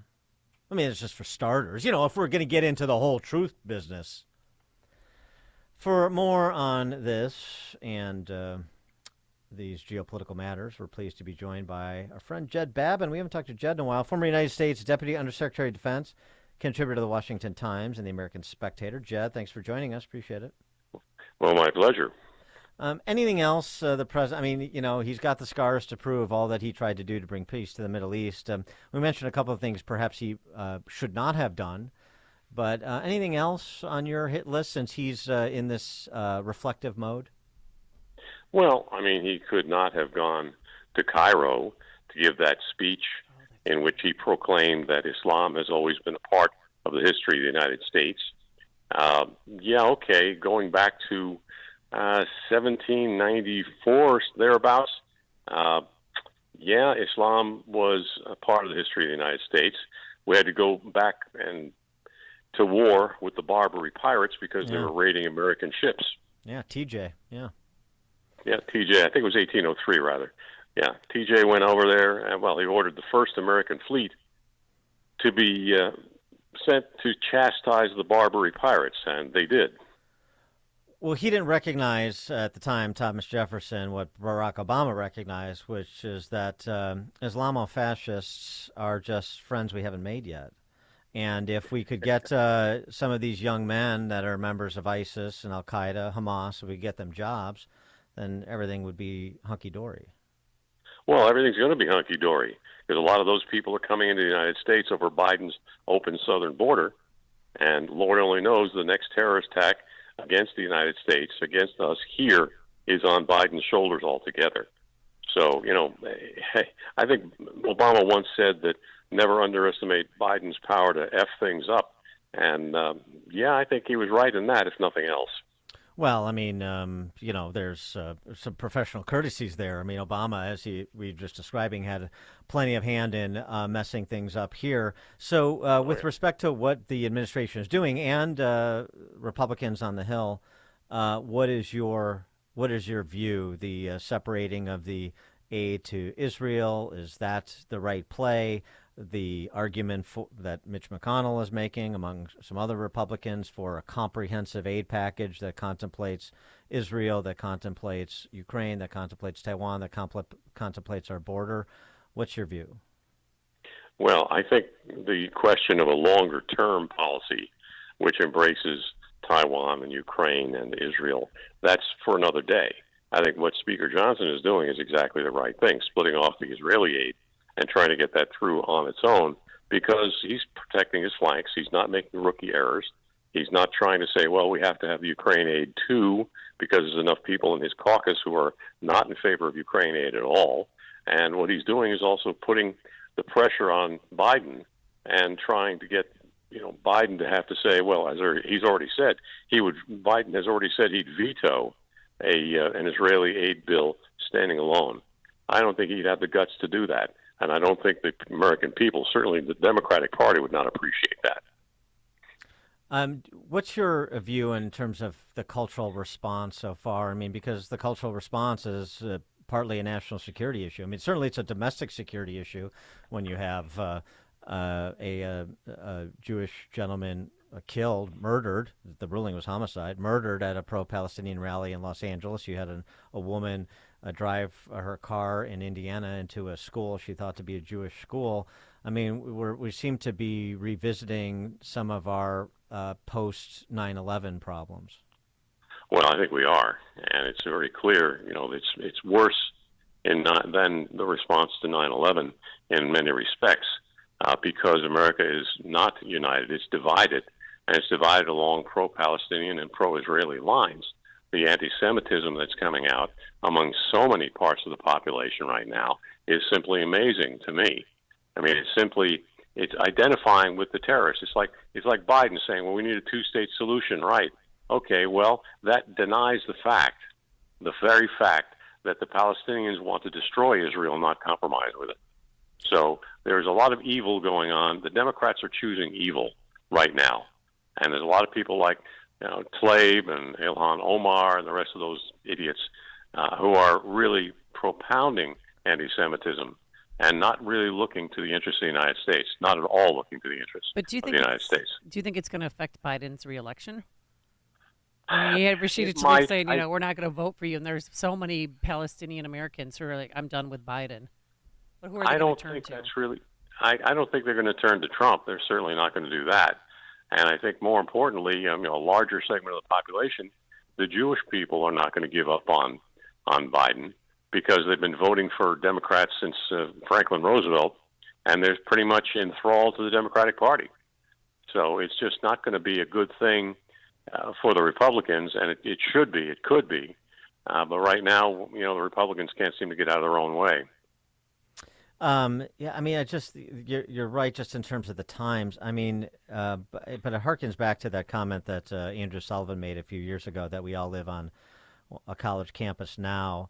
And I say this in the context of the BDS movement, which was born on college campuses and flourishes still today on college campuses, boycott, divestment, and sanction. And in Philadelphia, you have the BDS movement promoting boycotts of Jewish restaurants, Jewish-owned restaurants. So, I mean, it is becoming a cultural phenomenon that's no longer contained on campuses. We talk about the academics and we talk about the student groups that in some respects are funded by overseas money, which is another topic. But it is bleeding out into the larger culture. Well, it is, and I want to take issue first off with Andrew Sullivan's remark. We don't all live on college campuses. I think we see an awful lot of employers, especially a lot of very high-class law firms, who are saying they're not going to recruit on these campuses who are just going all in for anti-Semitism. And I think there's a lot of reaction amongst the business community, and there's enough there to say college kids are college kids. They're entitled to be stupid, but there are limits. And right now, I think there's a cultural phenomenon. I'm sorry, go ahead. No, go ahead. Go ahead, finish. No, I think the cultural phenomenon that you're pointing out, the BDS movement, comes from the colleges, and it's simply based on what these kids are taught. The highly, profoundly left-wing professors that lecture to them every single day, this is the kind of nonsense they're taught. And they're not taught the other side of the story, which is, quite frankly, a much better story and much more logical and much more compelling.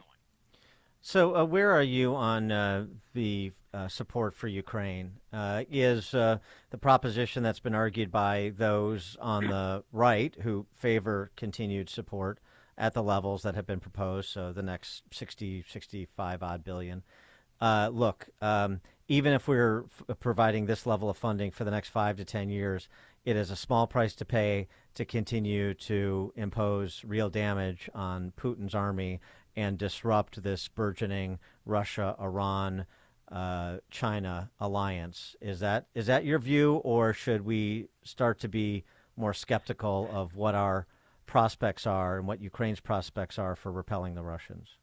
Well, I've been writing for a long time that we need a special inspector general to figure out where the heck the money is going and to root out the corruption in Ukraine. And Senator Josh Hawley just said something like that the other day. But that's where I am. I think we should have our aid to Ukraine, but it should be contingent on establishing a special inspector general with unlimited powers to investigate and subpoena and so forth. And that would make it would give us some assurance, which we do not have now, that our money is going the right place and not into other people's pockets. What's your general assessment of our military preparedness when it comes to all of the dangers that are afoot and, the prospect that you have a larger regional war in the Middle East, the prospect of China's invasion of Taiwan, so on and so forth? What is our capacity while we're sort of focused on what we can project as the arsenal of democracy the world over? I could talk for hours on that subject. Let me just say that it's dismal. We are not prepared. We're not prepared for war in Taiwan. We do not have, and we have not selected in the past 25 years, the right weapon systems. We have the F-35, which can't dogfight. It can't even be, turned out to fight and fly because it's not a reliable airplane.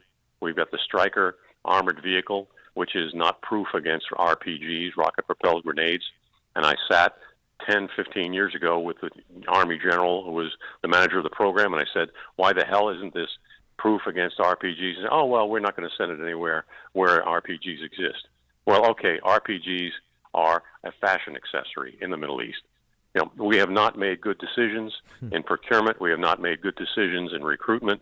We've got an awful lot of people. I don't want to take up the whole darn show, but I could talk to you about how wokeness is destroying our military and how our failure to recruit, which is a very, very serious problem throughout the services, is getting into an area where it's going to not be recoverable pretty soon.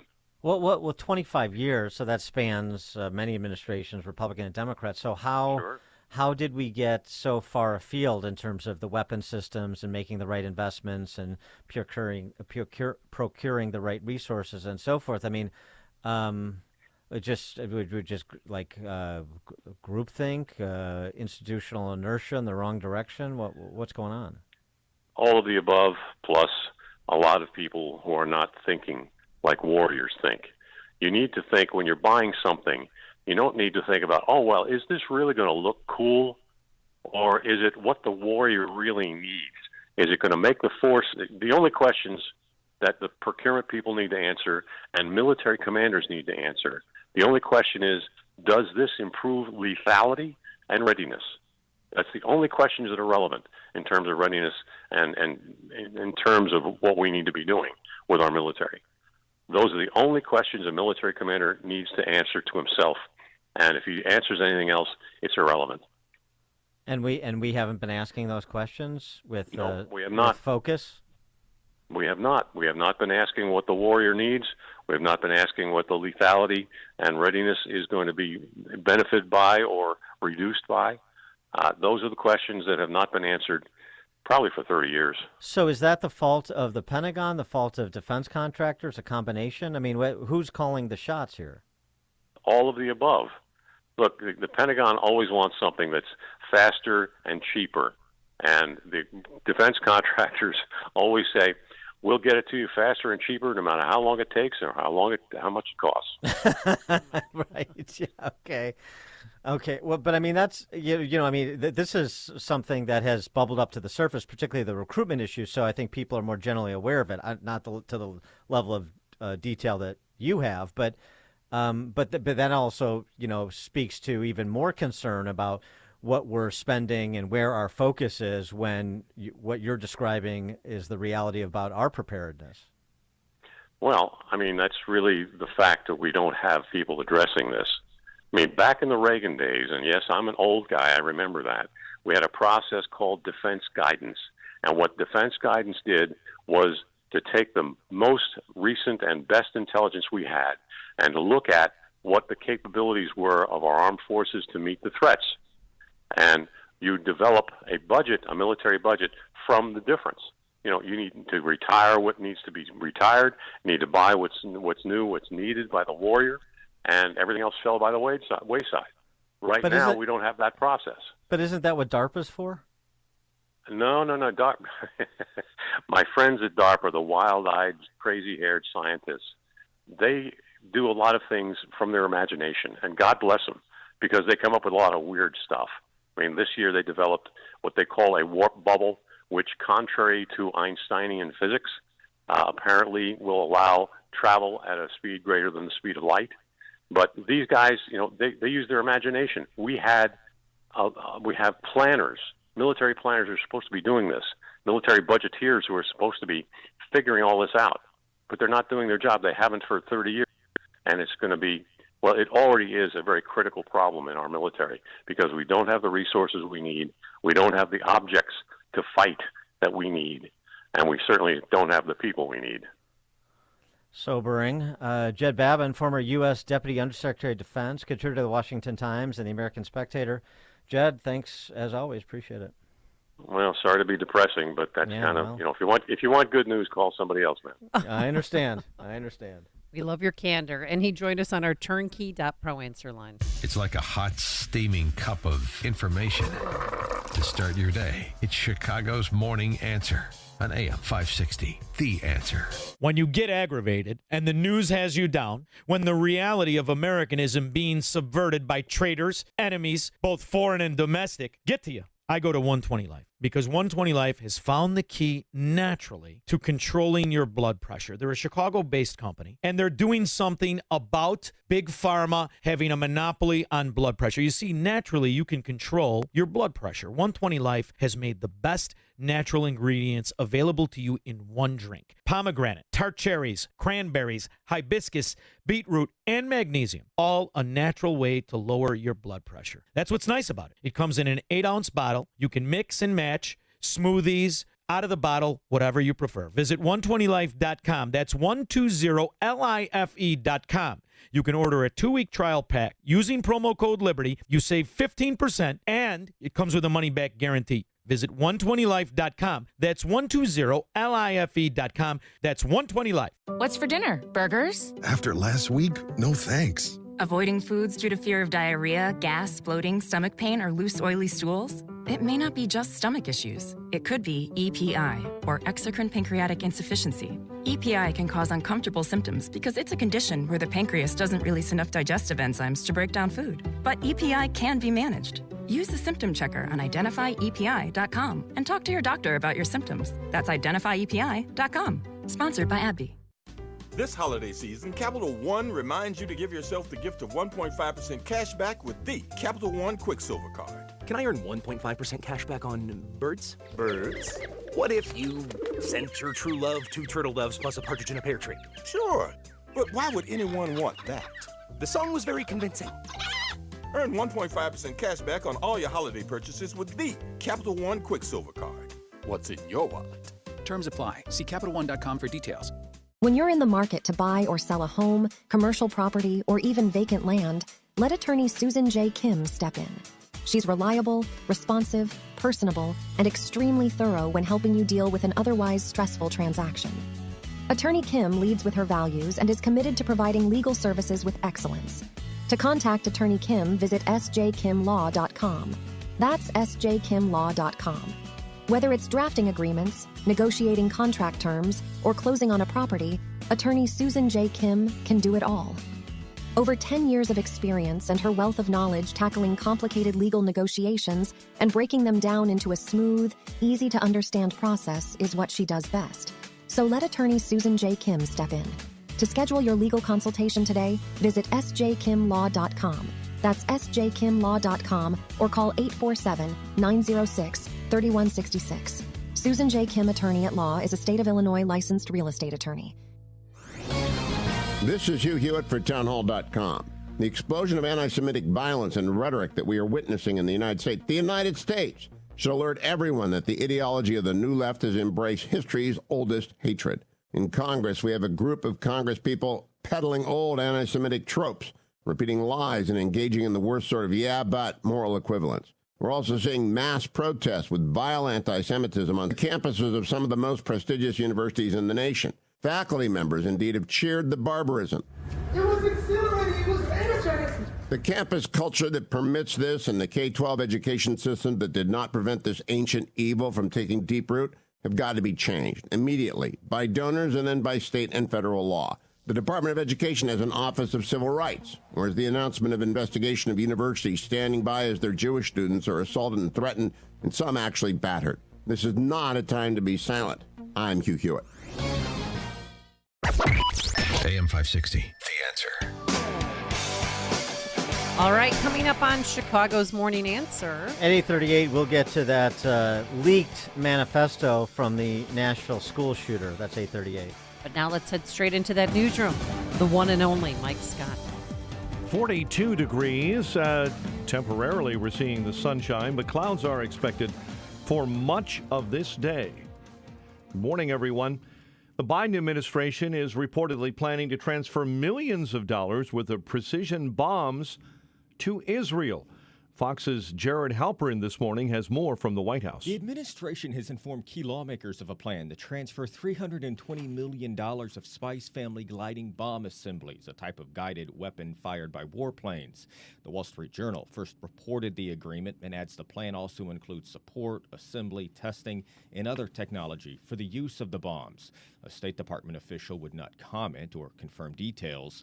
President Biden spoke with Israeli Prime Minister Benjamin Netanyahu yesterday, reiterating steadfast support for Israel and emphasizing the imperative to protect Palestinian civilians. At the White House, Jared Halpern, Fox News.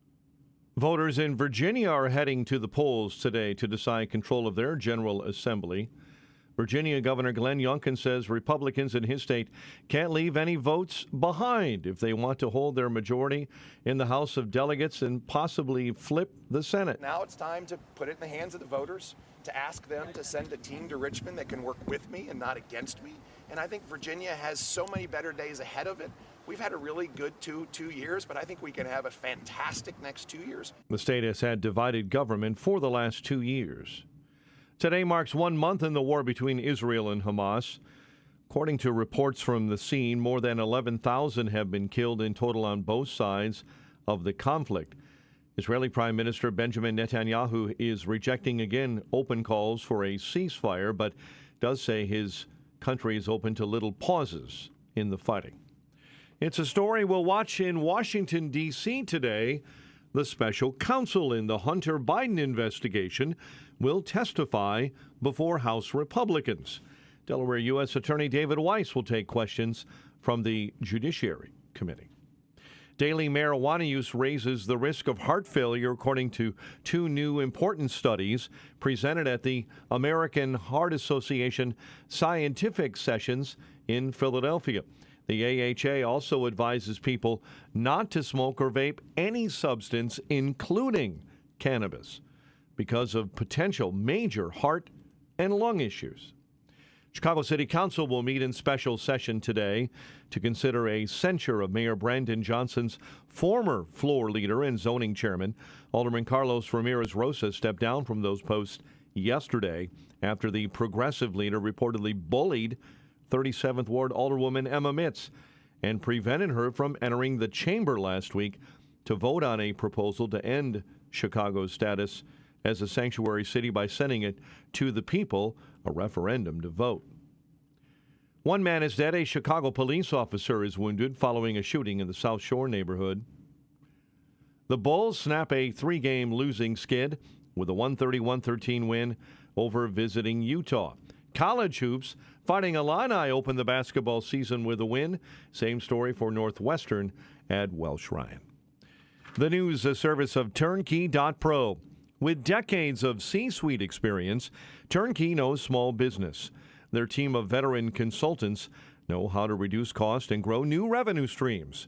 Turnkey has solutions for your business. Visit Turnkey.pro. A check of traffic and weather is on the way next on AM 560. Freedom Summit Chicago tickets are now on sale. Join AM 560, The Answer, on November 11th at the Westin Chicago Northwest for Freedom Summit, featuring Rand Paul, Judge Janine Pirro from Fox News, Dan Proft, Amy Jacobson, Sean Thompson, and many more.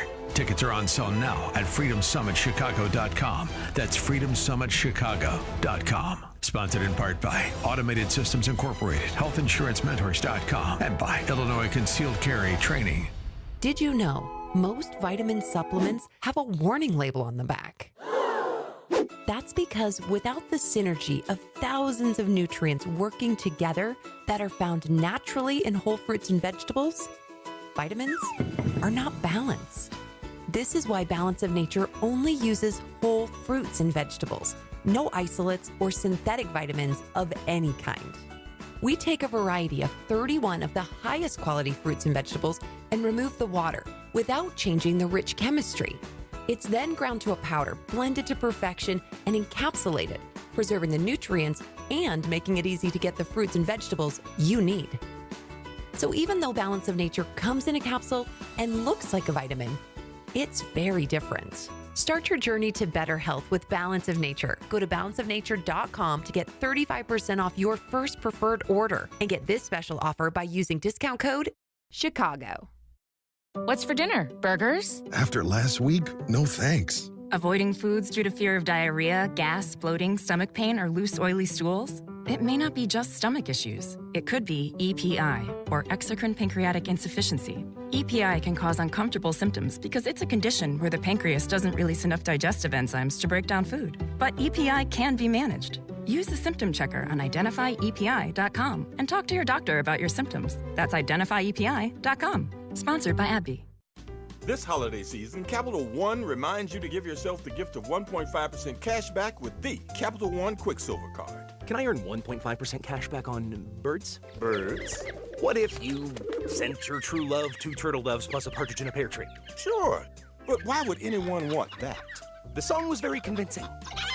Earn 1.5% cash back on all your holiday purchases with the Capital One Quicksilver Card. What's in your wallet? Terms apply. See CapitalOne.com for details. 8:38. Let's get an update on the roads in our Team Hochberg Traffic Center, and it is a service of Dell Technologies. Black Friday is Dell's biggest sale of the year.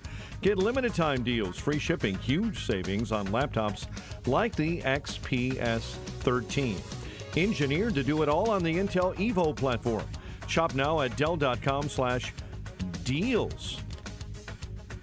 This morning we're seeing an hour on the Edens inbound from Lake Cook Road into the junction. 90 minutes on the inbound side of the Kennedy from O'Hare into the Burns Circle interchange. We're seeing delays on the Ike at 81 minutes, an hour 20. 390 into the old post office. The Stevenson beginning to drop, now 65 minutes. 355 into DuSable Lakeshore Drive. Dan Ryan, under a half hour. We'll call it 27 from 95th into the Burn Circle interchange. Chicago's Morning Answer with Dan and Amy continues next. AM 560 Weather Center forecast. Later in the day, cloudy, cooler, highs in the low 50s. A chance of showers after midnight tonight, upper 40s. 42 right now. Next news at 9. Chicago's Morning Answer continues next on AM 560, The Answer. Now, from the Signature Bank Studios, this is Chicago's Morning Answer with Dan Proft and Amy Jacobson. Only the biggest stories, only the biggest guests, and only the biggest opinions. This is AM 560, The Answer. Top of the morning, Dan and Amy. So yesterday, Steven Crowder reportedly got pictures of the manifesto of the Nashville school shooter that were from what they described as a source close to law enforcement.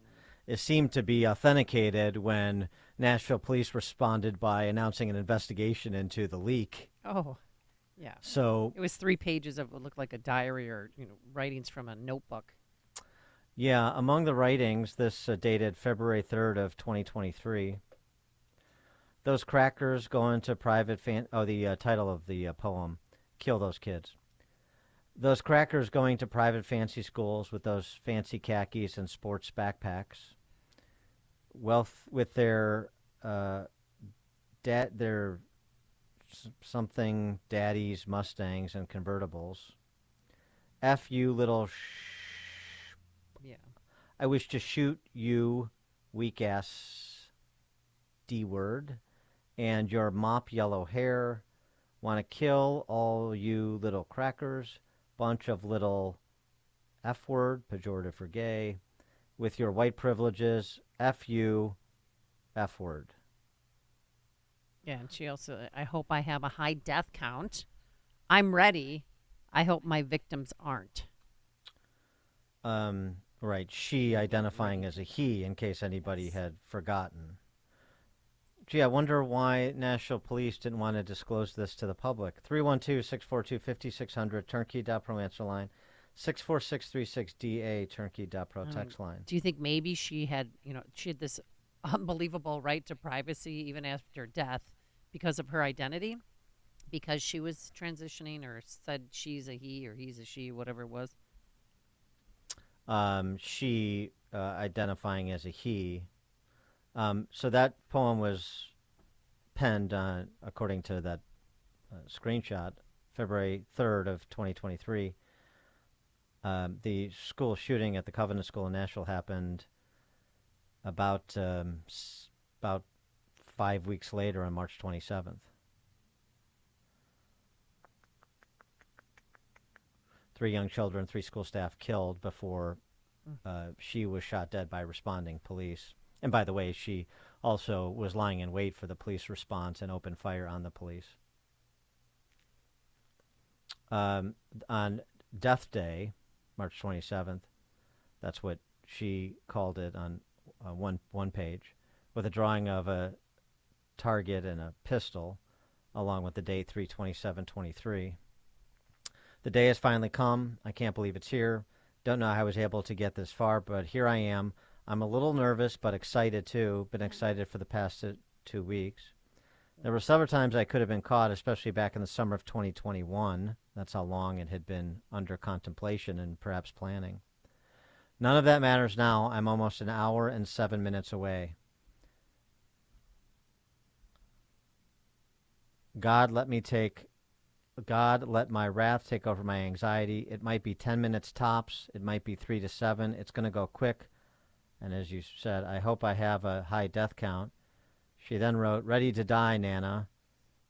Signed it with her identity name of Aiden. Did she say she almost got caught multiple times? 2021. Yeah. Well, who screwed up? Well, there? We don't know, and we don't know what's happening. I mean, with those musings, and perhaps manifestations consistent with those, more than musings, I guess you would describe them as plans. Right. Who may have or should have seen something. I mean, again, not looking to blame shift here, but just it prompts more questions, and I guess it's questions. Those are questions that the Nashville Police don't want us to contemplate, don't want us to discuss, don't want to answer, and that's a problem. It's been a problem since the beginning. The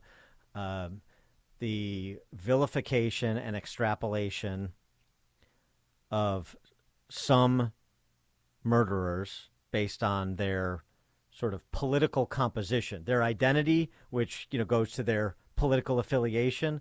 Those we're supposed to extrapolate and make a comment on with respect to everybody who has similar identity characteristics, like white male, anything that would indicate a person had conservative leanings or was immigration or was concerned about lawlessness at the border, or expressed anything related to policies that are hot button issues on the wrong side of the media's, then we're supposed to say that person that murdered people is representative of all, for example, Trump voters, right? We know this. But when it comes to multiple incidents over the last 3 years of people who are on the LGBTQ2S+++++ continuum, we're not supposed to read anything into it. We're not supposed to extrapolate. And I don't want to extrapolate, but I want it to be consistent.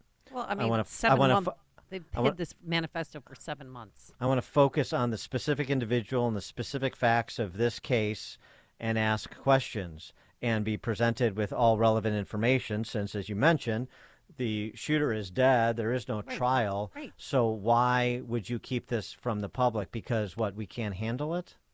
But we can handle all of the information that is bandied about with respect to some mass shootings, with respect to some acts of domestic terrorism and horrors committed by people, but not others. And it's up to the police force to make that decision? I don't think so. I mean, we knew right away after the Walmart murders in El Paso where 23 people died, he hated Mexicans, and he said he was going to go shoot Mexicans. Here she went and shot white people because she called them crackers and their white privilege. Well, perhaps they're afraid that some will do to them what they do to others, which is to say, oh, the people prattling on about white privilege and rich white kids and their honky daddies with their Mustangs and Mercedeses and so forth. Well, that's the same thing I say out here in Naperville. That's the same thing I say in River Forest and Wilmette. And so, gosh, I don't want to be lumped in with a mass murderer. No, and nor should you be. But it would be nice if you return the favor. You know what I mean? 312-642-5600, turnkey.pro answer line. You could also text us at 64636. Type in DA, then a quick comment. Matt's outside.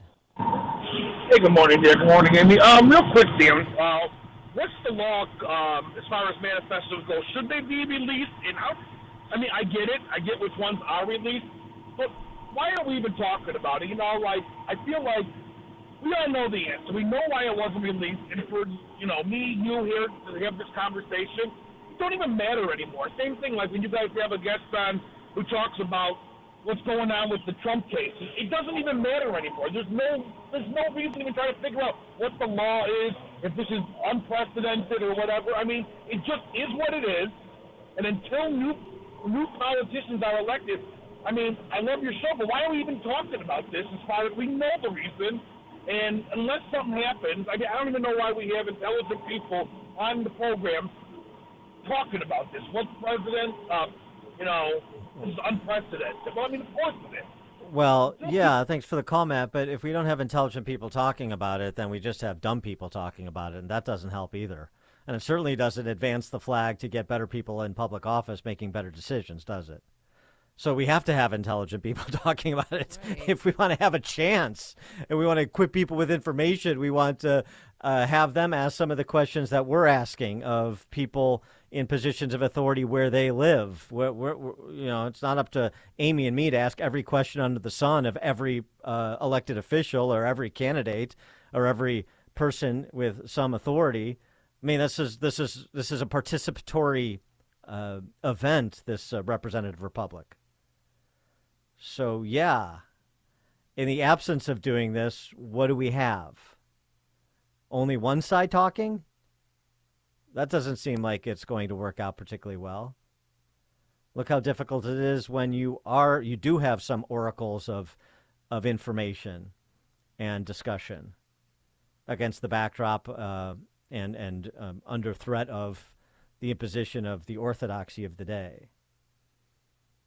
Yeah, why didn't I mean Nashville police should answer. Who are you protecting? Are you going to tell me you're protecting the victims' families?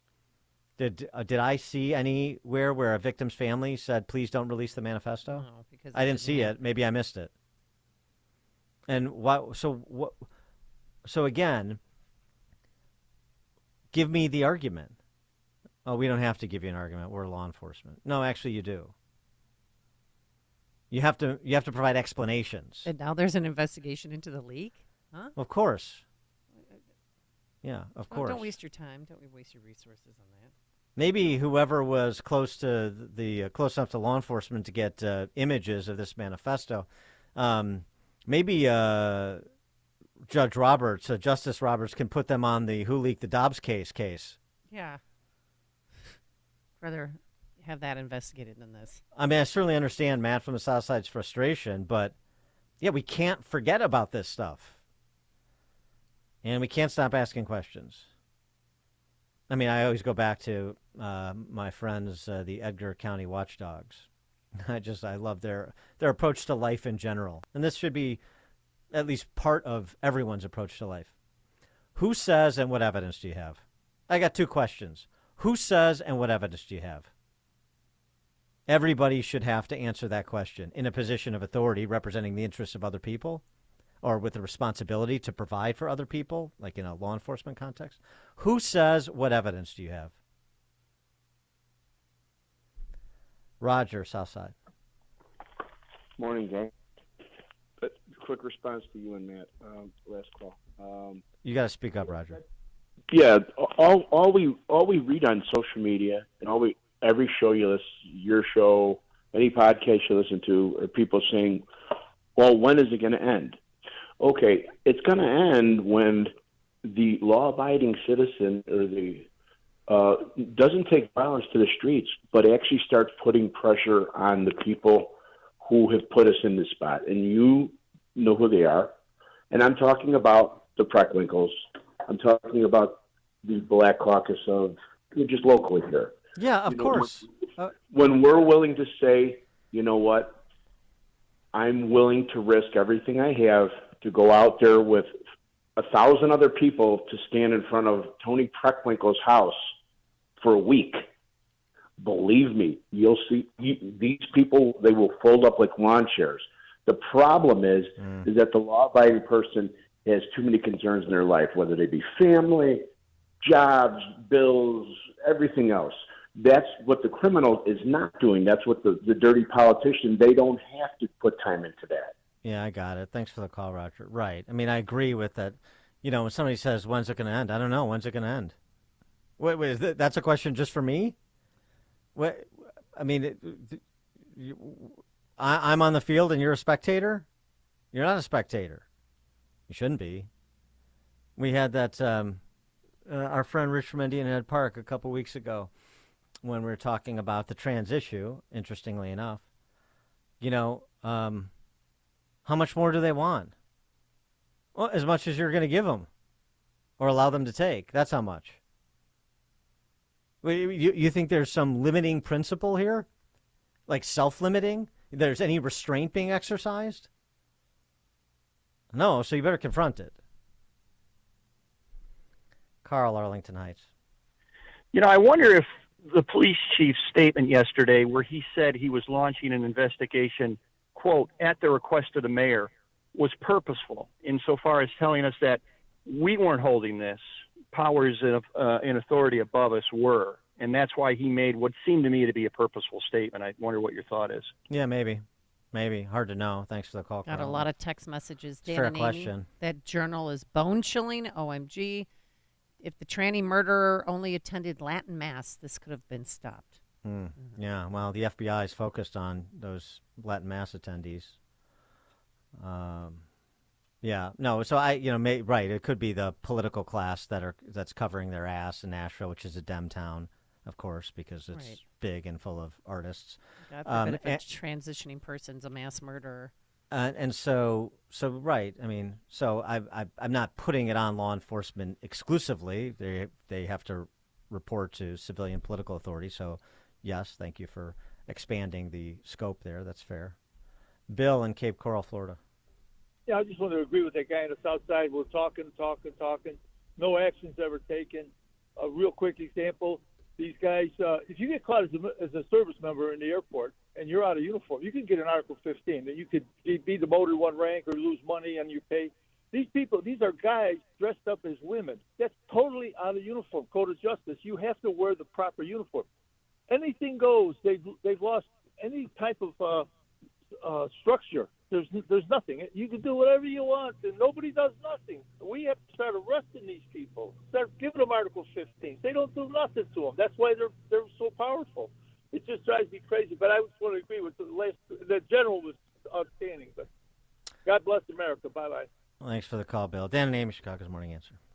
Listen to podcasts of Dan and Amy from the AM 560 mobile app. Download it today at 560theanswer.com/mobile. It's Dr. David Kolbaba. With cold and flu season, now is the time to ensure you're building an effective immune system.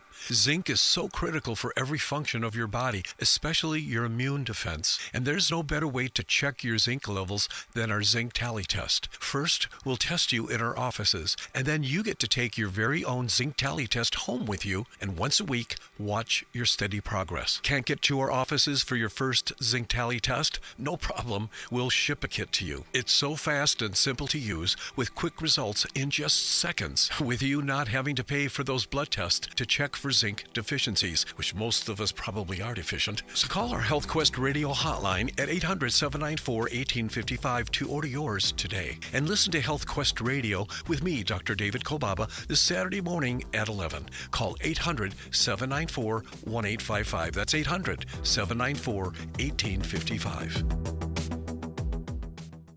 Do you have a home remodeling project you'd love to get done? This is your opportunity to lock in this year's pricing with Chicago's Design Build Dream Team. Forever Remodeling is now offering exceptional savings. Simply sign on by December 31st to avoid any price increases next year. At Forever Remodeling, their expert designers and installers will turn your dreams into reality. Act now and you'll not only protect yourself from future price increases, but also beat the rush and secure a preferred spot in their schedule. Call 847-809-3355 or visit foreverremodeling.com. Highly skilled to design and build.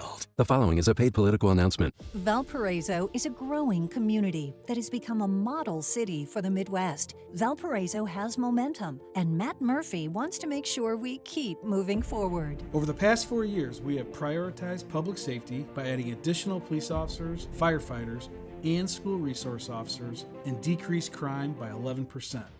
Now, Matt Murphy is running for Valparaiso City Council to keep our city on the right track. We've invested in our infrastructure by paving more than 30 miles of roads. We engaged the next generation by creating the Mayor's Youth Council. We've increased our rainy day fund, improved government transparency by live streaming our meetings, and kept property taxes low. As a conservative leader, Matt Murphy will work to keep Valpo a strong and thriving community. We've done a lot, but the work isn't done. Valpo's on the right track, and we need your help to keep conservatives on the City Council. I'm Matt Murphy, and I'm asking for your vote on or before November 7th. Paid for by the committee to elect Matt Murphy. Hi, it's Randy Donnelly from Donnelly Auctions in Union, Illinois, and I want to talk to you about your unused basement rec rooms. We all had them back in the 60s and 70s with jukeboxes, pinballs, and slot machines, Coca-Cola signs, and even gas pumps. We all had a great time in those days, but fast forward, and I'll bet you haven't gone down there in years. That's where I can help by turning those items into cash through Donnelly Auctions. We have thousands of customers online eager to bid on your items, and it's easier than you might think. Just give me a call at 815-923-7000, and I'll make those items fit in your wallet. Look us up online at DonnellyAuctions.com to see all of the items that we can sell for you. Give me a call today at 815-923-7000. And don't forget to check out the Donnelly Auctions Hour, Saturdays at 1 o'clock on AM 560. Subscribe and check out the podcast too. I'm Randy Donnelly, and I'll see you at the auction. AM 560, The Answer. Dan and Amy updating our conversation. There is litigation that was driven by the parents of affected parties at the Covenant School to prevent the release of the documents related to the shooter's diary and other documents while trying to exercise some control of what was released. So we'll pick up that discussion tomorrow because, unfortunately, I think the parents are wrong in this case, but that there was legal action that was brought by the parents of those victimized and others. Okay. All right. Thanks to Justin Kosick and Quinn McCarthy back here bright and early tomorrow morning at 5 a.m. It is now 9 a.m. WIND Chicago. More Palestinians being evacuated out of harm's way. I'm Dave Anthony, Fox News. Civilians in Gaza waving white flags as they fled. They were escorted by Israeli tanks on the main road, the artery, from the northern part of Gaza to the southern part.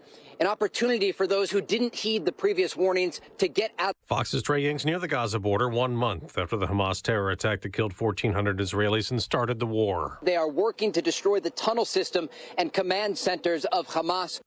House Republicans investigating Hunter Biden and if the president had any role in his son's business dealings. We'll get to question special counsel David Weiss this hour in private at a Judiciary Committee deposition. Whistleblowers claim Weiss's initial investigation into Biden was hampered by politics and that defense lawyers were given advance warning of search warrants, and Weiss was blocked from bringing charges in jurisdictions outside Delaware. Attorney General Merrick Garland made Weiss special counsel in August, and Weiss has since indicted Hunter Biden on charges he lied about his drug use on a form to buy a gun. Fox's Ryan Schmel. Speaking of guns, the Supreme Court is about to consider a challenge to a law prohibiting anyone under a restraining order from having a gun. Lawyers for Zaki Rahimi, a man jailed in Texas for possessing firearms while subject to a domestic violence protective order, will argue in front of the U.S. Supreme Court today that such orders don't meet the High Court's requirements. As Fox's Evan Brown, it's Election Day, and in Virginia, Republican Governor Glenn Youngkin hopes voters give the GOP control of the state legislature, telling Fox at a diner in Manassas. It's common sense.